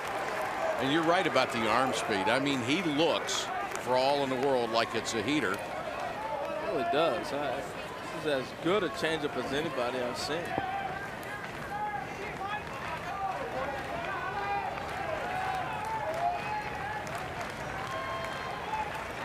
One and two to Holloman. Just tipped foul. Windsor, 200 pitches. 300. Oh, check it. 300 in 3 games. Are you kidding? One of those was in relief. 300 pitches. That's a lot. And you're going to need a forklift to get him out of this one. He's not coming out.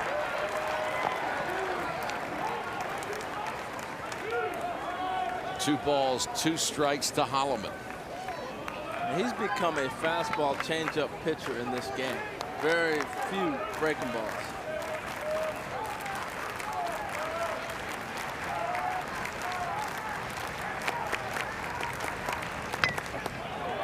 Spoiled again. Well, you remember when Kyle said that they're trying to find something he can control, command, get over. Well, they found those 2 pitches, and they're staying away from the other stuff.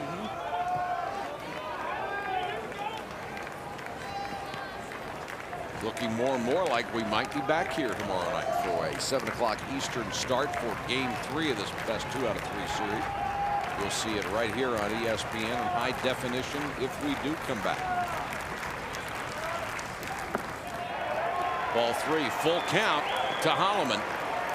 Another changeup. The one thing we haven't seen today at all from Windsor is the ball that bounces in the dirt with 2 strikes that Suzuki had been blocking nights before. That's because he doesn't have that same confidence in that breaking pitch today.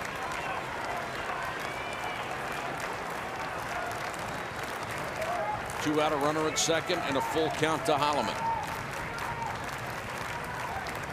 Struck him out. And for the 6th time in 7 innings, Jason Windsor has ended the inning with a strikeout.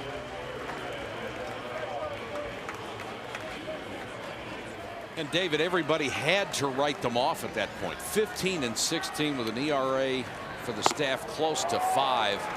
And they have rallied. They are 1 victory away from a College World Series championship and taking that trophy back to Fullerton, California. P.J. Pelletieri to lead it off against LeCure. And Texas has gotten everything out of its pitching that it wanted today. Magnificent performance by LeCure, who has spun a shutout here into the 7th inning.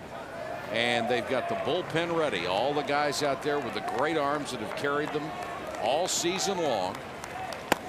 Well, he's really put them in a position of comfort because these guys are used to coming into 7th, 8th, and 9th Right. innings. Now you put them in that slot of comfort. Yesterday, you had Houston Street come in the ball game in the 7th. I don't think he's had to do that very often with those other young men down there in the pen. And of course, they would like to get more out of LeCure because he will undoubtedly not be available the rest of the College World Series. They'd like to save some of that bullpen if possible. And he strikes out Pelletieri to start the 7th. I think he'll put his foot in ice before he put his arm in ice. He's got a couple sore parts on his body. This is a great breaking pitch right here. To a dangerous hitter. And now Bobby Andrews, who singled his last time up. He's 1 for 2. And Pelletieri just fooled in that great breaking pitch. 1 gone, nobody on here in the Fullerton 7th inning. And LeCure has just been superb. You can tell walking back up on the mound, he's starting to feel the effects of that ankle too. It's been a couple innings removed now and starting to stiffen up a tad bit. Sergio Pedroza has come out on deck as a pinch hitter.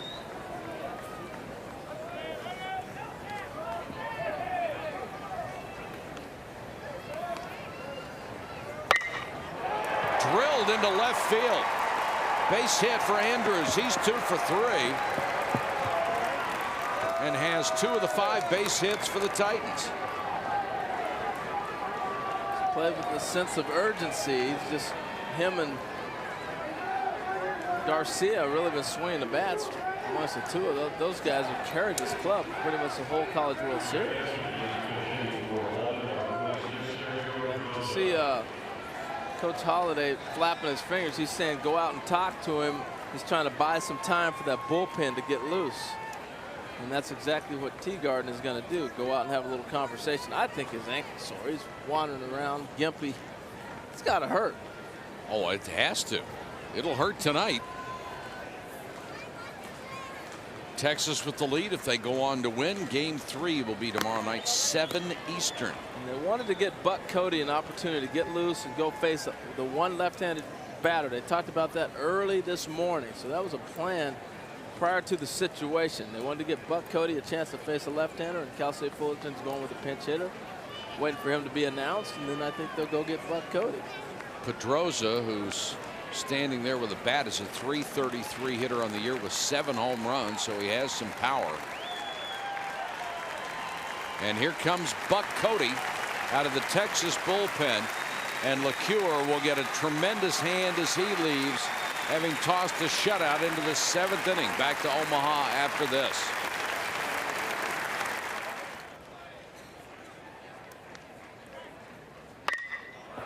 Ball is ripped down the left field line, on the line. Oh, kicked away. That's going to get a run home. Andrews will score easily. Pill is on his way to third without a throw.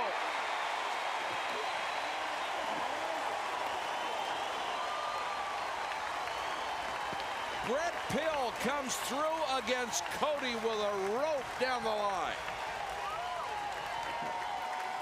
Well, the at bat Brett Pill had the other night, he can let the bat fly. This ball hits into the corner, and watch it kick away from the left fielder. Karam there, and another kick. And really great base running by Pill. So I'm surprised he got to third base on that ball. He hustled hard the whole way. And the ball's in front of him, so he can go ahead and make that decision.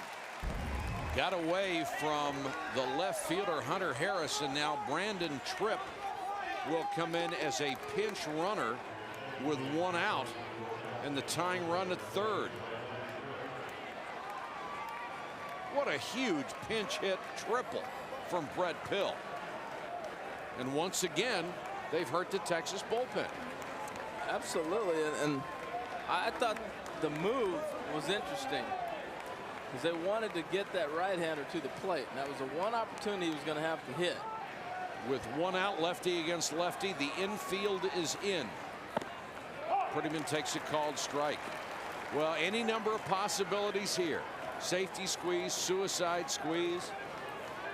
The way Prettyman's been swinging the bat, I think they're going to go ahead and let him have an opportunity. He's fouled off a lot of pitches. He's seen Buck Cody before. Singled his last time up, and a good block by Taylor Teagarden.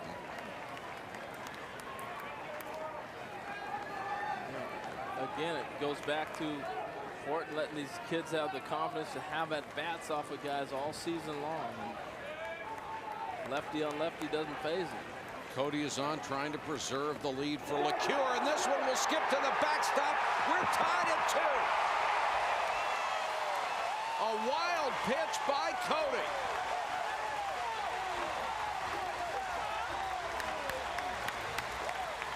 And now he's got to get his emotions under control as LeCure sees a chance to win a game just vaporize in front of him. This ball's just a ball thrown in the dirt. No opportunity for Teagarden to get that. Wild pitch. I believe that's how it will be scored. It's got to be on a pitch that far outside. Teagarden, his only chance is to try to pick it. Yep. So we got a new ball game here. Don't we ever? It's 2-2. Still only 1 out now. Nobody on for Prettyman. Missed with a breaking ball, full count. Pointed out last night, the left-handed batters that Buck Cody had to face, he struggled with. And he's struggling again right now. 3-2 count with Prettyman up there. It's because these guys have hit left-handers all year long. Chop towards short. Holloman backs up and then makes a high throw. the ball play him,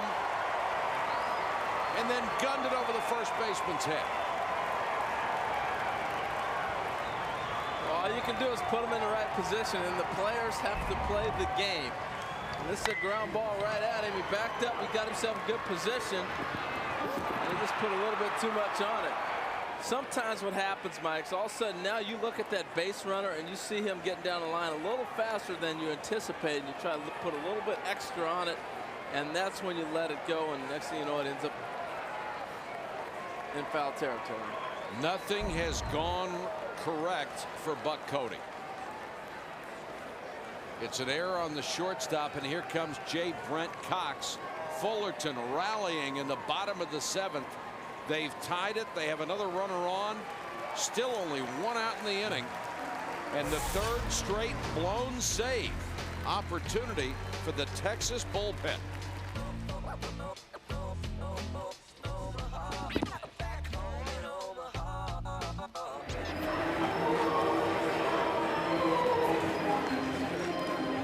Two bottom of the 7th. Cal State Fullerton has tied up this game. The Texas bullpen, so reliable all year, so dominant, has blown a 3rd consecutive save opportunity. And J. Brent Cox comes in for his 5th College World Series appearance, and that ties his series record. He is 6-2 with 5 saves this year. And he has normally served as the setup man for Houston Street. Here's Cox last night with the bases loaded. Gets a comebacker, goes to the plate for 1, to first for 2 to get out of the inning.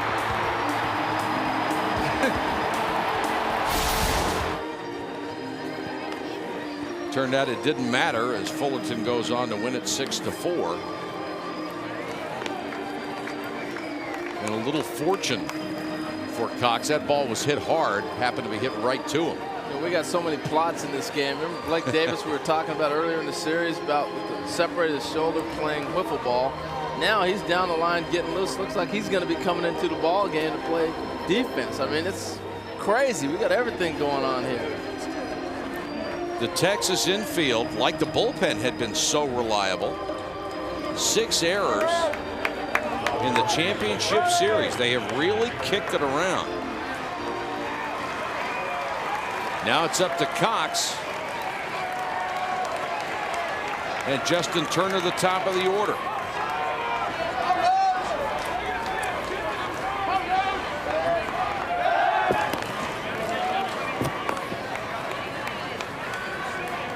You're wondering about the guy at first. 14 steals in 22 attempts. He is the only guy in double digits in stolen bases for George Horton's Titans. You remember me talking about the slide step. That's what J. Brent Cox does. He doesn't lift his leg very high. He does a slide step, and so it's tough to get a read on him. A lot of times with pitchers that do that, though, you look at their upper body, and all of a sudden you take away the lower half and you look at the upper half. Runner goes, and the ball is hit down the right field line. Twisting foul. That would have been a run had that dropped fair. Oh, you're not kidding. And I don't think that was a hit and run because of the type of jump that Prettyman had. He had a great jump to steal the base, not a hit and run type of a jump. And what I mean by that, on a hit and run, you wait to make sure the pitcher's going home. On a steal, you're going to go ahead and try to read him and get his best jump you possibly can.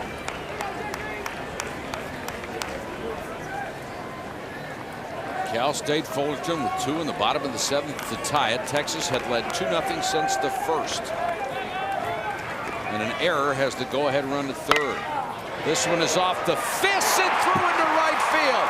Just out of the reach of Johnston.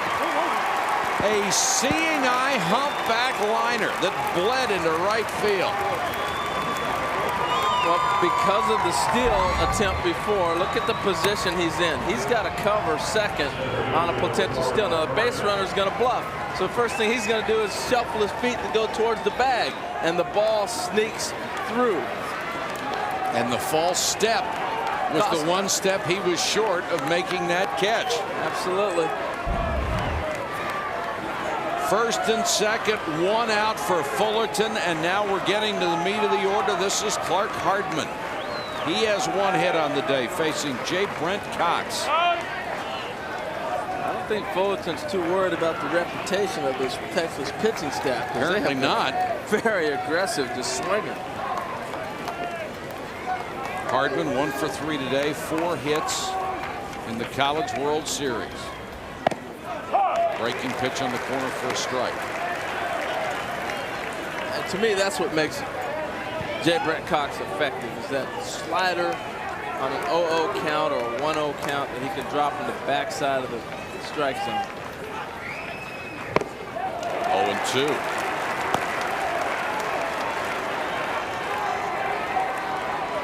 The bullpens have reversed what you would think is their normal performance. 6 hits and 4 earned runs.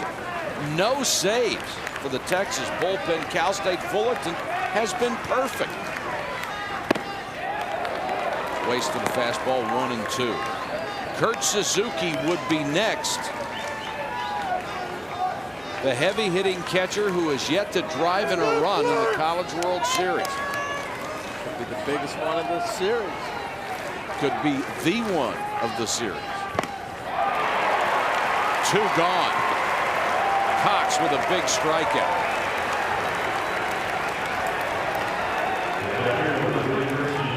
Nice slider just below the hands. It's going to start out over and just cut underneath his hands. Tremendous movement. And now one of college baseball's best players, Kurt Suzuki, stands in, and Texas a little delay here and looking down toward Houston Street in the bullpen as if he might be an option in this situation. He really hasn't been throwing that much to be loose. I don't see him coming in, obviously, in this situation at all.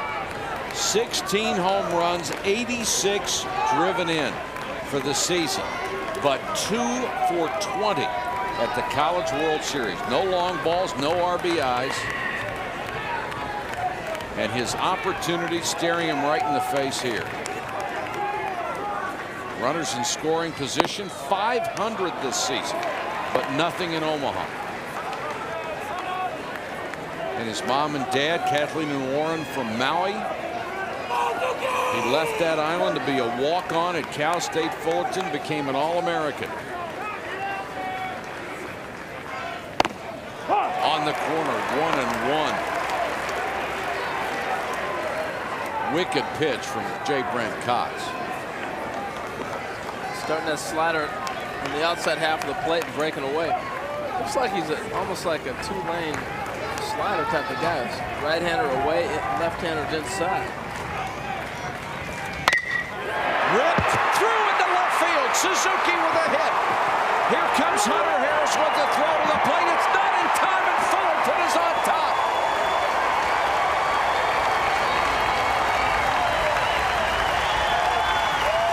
Kurt Suzuki had struggled the entire College World Series, had not produced at all, and then with a spotlight all over him, he delivers.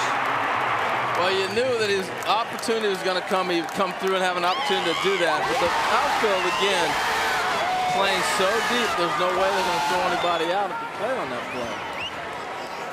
A 2-out clutch base hit by All-American Kurt Suzuki. And that bullpen, which has been so brilliant all year long, is failing Texas in the championship series, and that is an unearned run. Remember, the error on the throw that allowed Prettyman to reach base, he is the man who just scored. Well, you got to remember, there is no tomorrow, and that's why they're going to go bring in this young man right here, Mr. Houston Street. The All-American closer is on, but it may be too late. It's 3-2 Fullerton. Well, you have to feel good for Suzuki. This kid struggled so much out here, 2 hits and 20 trips, but he delivers when the team needed him the most. And here's the All-American closer, 12 saves, Missed a lot of the season with a groin pull, or he would have had many more. And it's his job now to try to get the Longhorns out of trouble. And he'll be facing lefty Danny Dorn.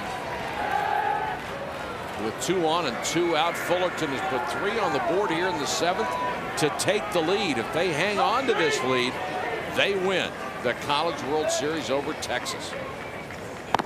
On the corner for a called strike. This is that matchup again from last night, and it'll be interesting to see. You can get in on Dorn right now. You can bust him in. His first movement is to dive for ball away. He took Houston Street to left field last night, driving the 2 runs. We'll see if Houston makes an adjustment and what Dorn's going to do with it. Dorn is the 8th hitter of the inning for the Titans. Hit hard but foul outside first. Got a ball inside. 4 hits in this inning. They only had 4 hits in the first 6 combined in 23 at-bats. This is a team that has defied the odds all year long. 15-16 at one point, written off by virtually everybody except themselves. Went on to win the Big West, make the playoffs, faced elimination a couple of different times, and a called strike 3 from Houston Street. Texas is out of the inning, but the damage is done. 3 pushed across by the Titans, and Cal State Fullerton leads 3-2. And now Jason Windsor, if you've got a horse, you try to ride him all the way to the barn, and that's what they would like to do. Misses with a fastball to Dooley Prince. And that was his 112th pitch of the ball game. Here they are in the 8th. Now we talked about he's already reached over 300 pitches in this College World Series, and it's gone on for about 10 days now. So it'll be interesting if he could finish it out. Scott Sarver has started to get loose down in the bullpen. Fastball popped to shallow left. Davis back on the grass and calling for it. 1 gone.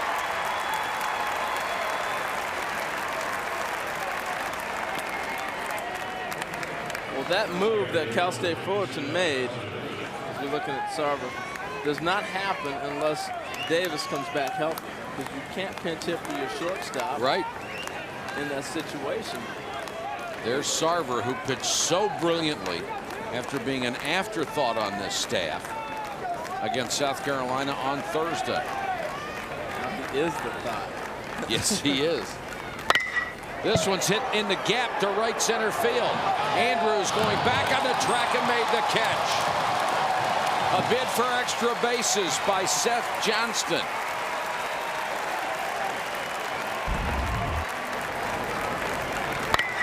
Oh, smoke. That's a good looking swing.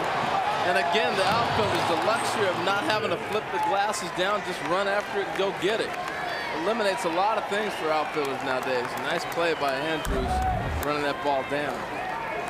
2 out, nobody on in the 8th for Curtis Thigpen. And Jason Windsor just trying to mow him down and get another win. He's already had a victory and a save in the College World Series. You get the feeling Texas may be a little shell-shocked right now. Yeah, and if they really are, I'm sure they are. And if Windsor can get through this inning, having thrown only 6-7 pitches. Here comes Sam LeCure limping back from the training facility. Took one off the heel earlier, which forced him out of the ball game. Beautiful changeup. He might be looking up at the scoreboard going, what happened? Saw him limp off. He had a lead. Cal State Fullerton up 3-2. 1-1 to the dangerous Curtis Thigpen.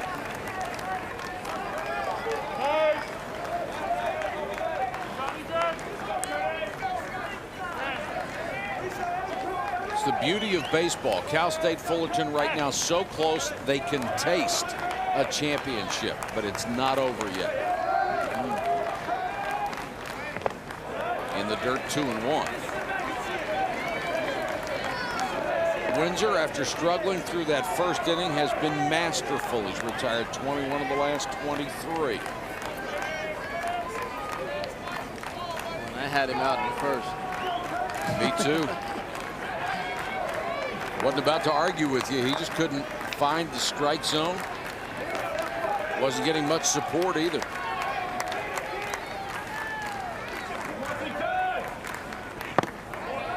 Three and one to Thigpen with Teagarden on deck. Well, Curtis has got to be thinking about tying his ball game up with one swing, sitting on something inside he can drive. 7 home runs this year, none in Omaha.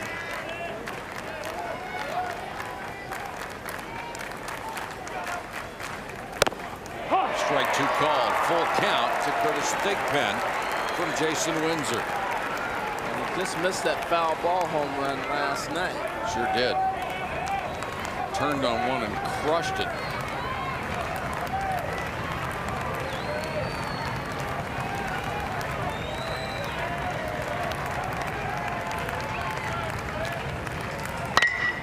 Right back to Jason Windsor. Spears it. A little toss underhand.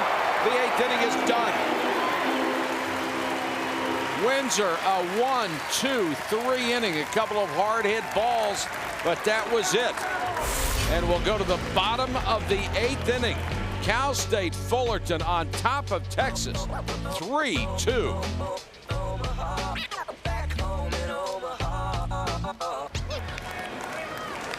And now Houston Street on to face Garcia in his second inning of work. A fastball for a called strike.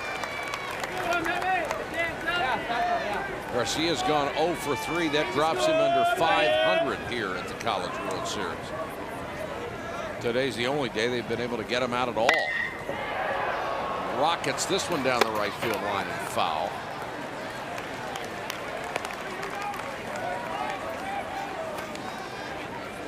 Houston Street, one of the nicest young men you'll ever have the opportunity to meet, and that young lady's got a souvenir autograph of him with her that she's going to cherish for a long time. He's got star quality written all over him. Doesn't he? Yep. He's got star ability too. Garcia is down on strikes, 1 out in the 8th.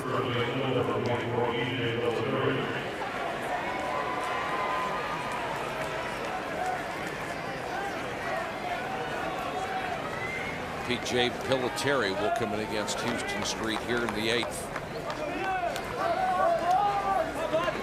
Texas will have one more opportunity to pick up a run to tie if Houston Street can keep it at 3-2. You were talking about Texas being shell-shocked. Mike, it happened so quick. I'm still stunned. It's unbelievable how quick that happened. Well, especially from a team that coming in here was hardly on the lips of anyone as one of the favorites. Texas was. Miami was. How about one of the SEC teams? Because they were the power conference in this country this year. Back-to-back strikeouts for Houston Street. In fact, 3 in a row. He ended the last inning by fanning Dorn. Give Houston Street this strike zone they use in college baseball, you can forget it. He just sits on the outside and just paints all day long. 3 strikeouts on 9 pitches. He has thrown the minimum. Now he'll face Andrews, who got the rally started in the 7th with a base hit. That's strike 10. It just zip. He's a machine. Andrews 2 for 3 today. The funny thing is his slider's his best pitch. Hasn't even had to go to it.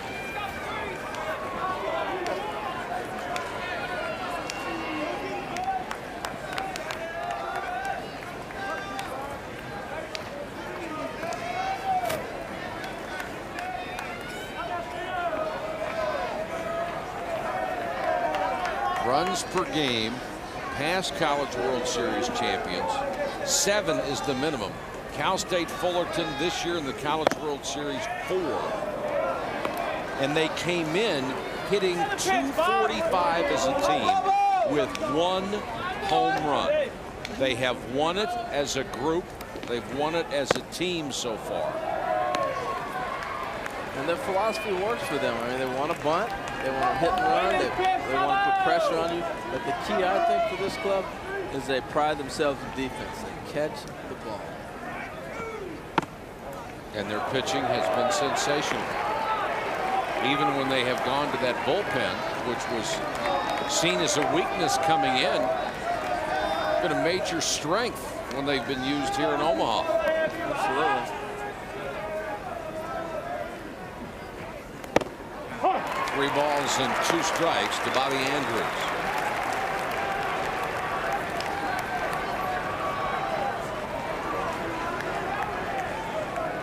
Cal State Fullerton 3 outs away from getting a national championship. The first for George Horton. This is right back to Street. 3 up, 3 down. Dave Windsor has seen his son go 8. He hopes he can go 9 and nail it down for the Titans. They would win their 4th national championship. Can Jason Windsor do it for 1 more inning? These are the guys he will face. Teagarden, Russ, and Harris. Back in a moment.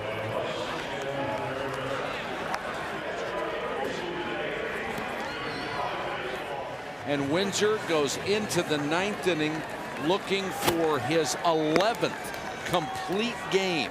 And the last team with 3 complete games in the College World Series, guess who? Fullerton, 1988. It's amazing in this day and age that Jason Windsor has a chance to get another complete game. You don't even see complete games in the big league. No. Teagarden, Russ, and Harris scheduled to hit.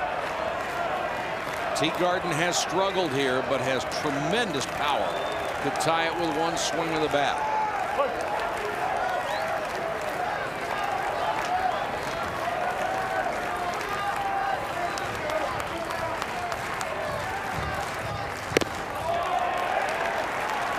One ball, no strikes to the sophomore Texas catcher.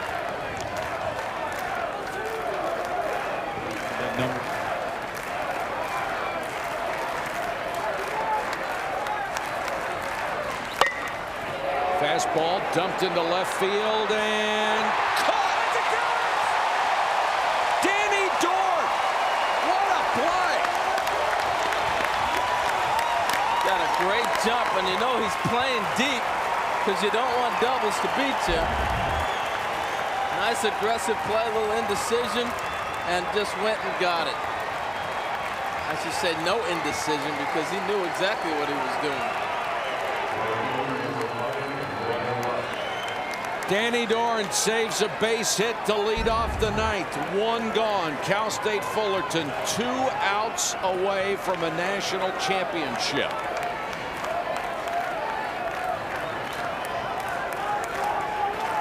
Only 4 hits allowed by Jason Windsor, trying for his 2nd win to go with a save in the 2004 College World Series. Russ has one of those 4 base hits today.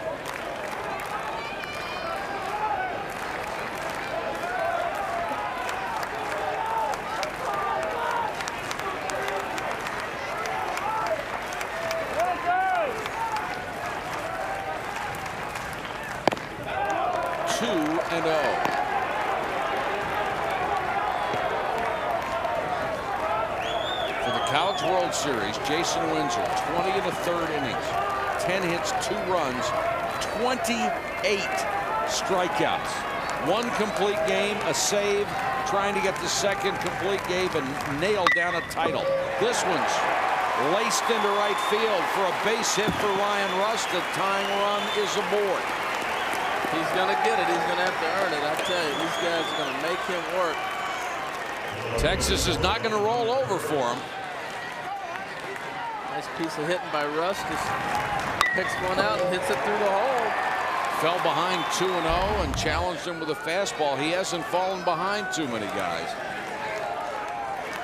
And now Hunter Harris, who has a single and a sacrifice today. Russ, a good base runner down at first. They are standing in the Fullerton bullpen. They are watching the big guy go after them. Now some throwing. Sarver and Pastani, who we have seen before.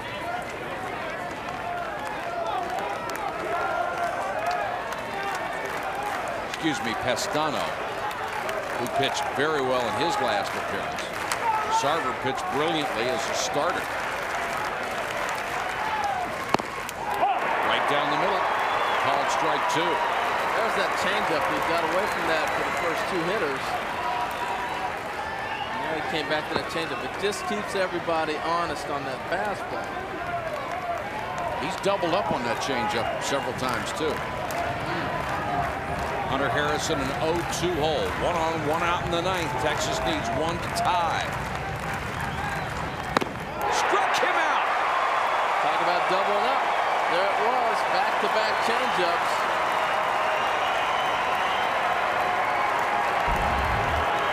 The best pitch in baseball is a great changeup because everybody hits off a fastball, and there it is. Out of his hand, you're reading fastball, and before you know it, the ball's not there. Texas down to its last out.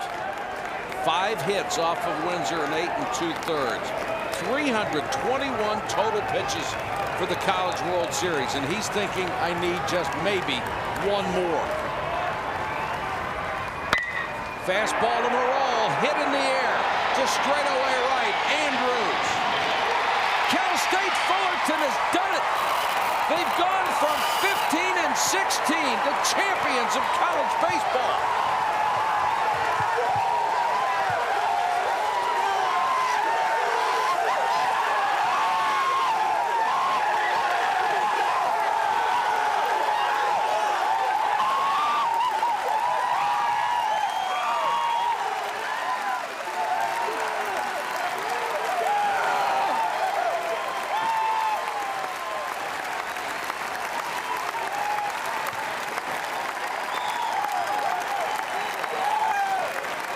Jason Windsor picks up his 13th victory, the 2nd here in Omaha at the College World Series to go along with a save. Cody comes out of the bullpen.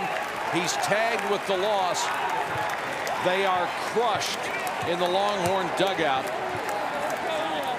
And Cal State Fullerton has done what would have seemed impossible at the beginning of the year. They have won the College World Series, sweeping Texas.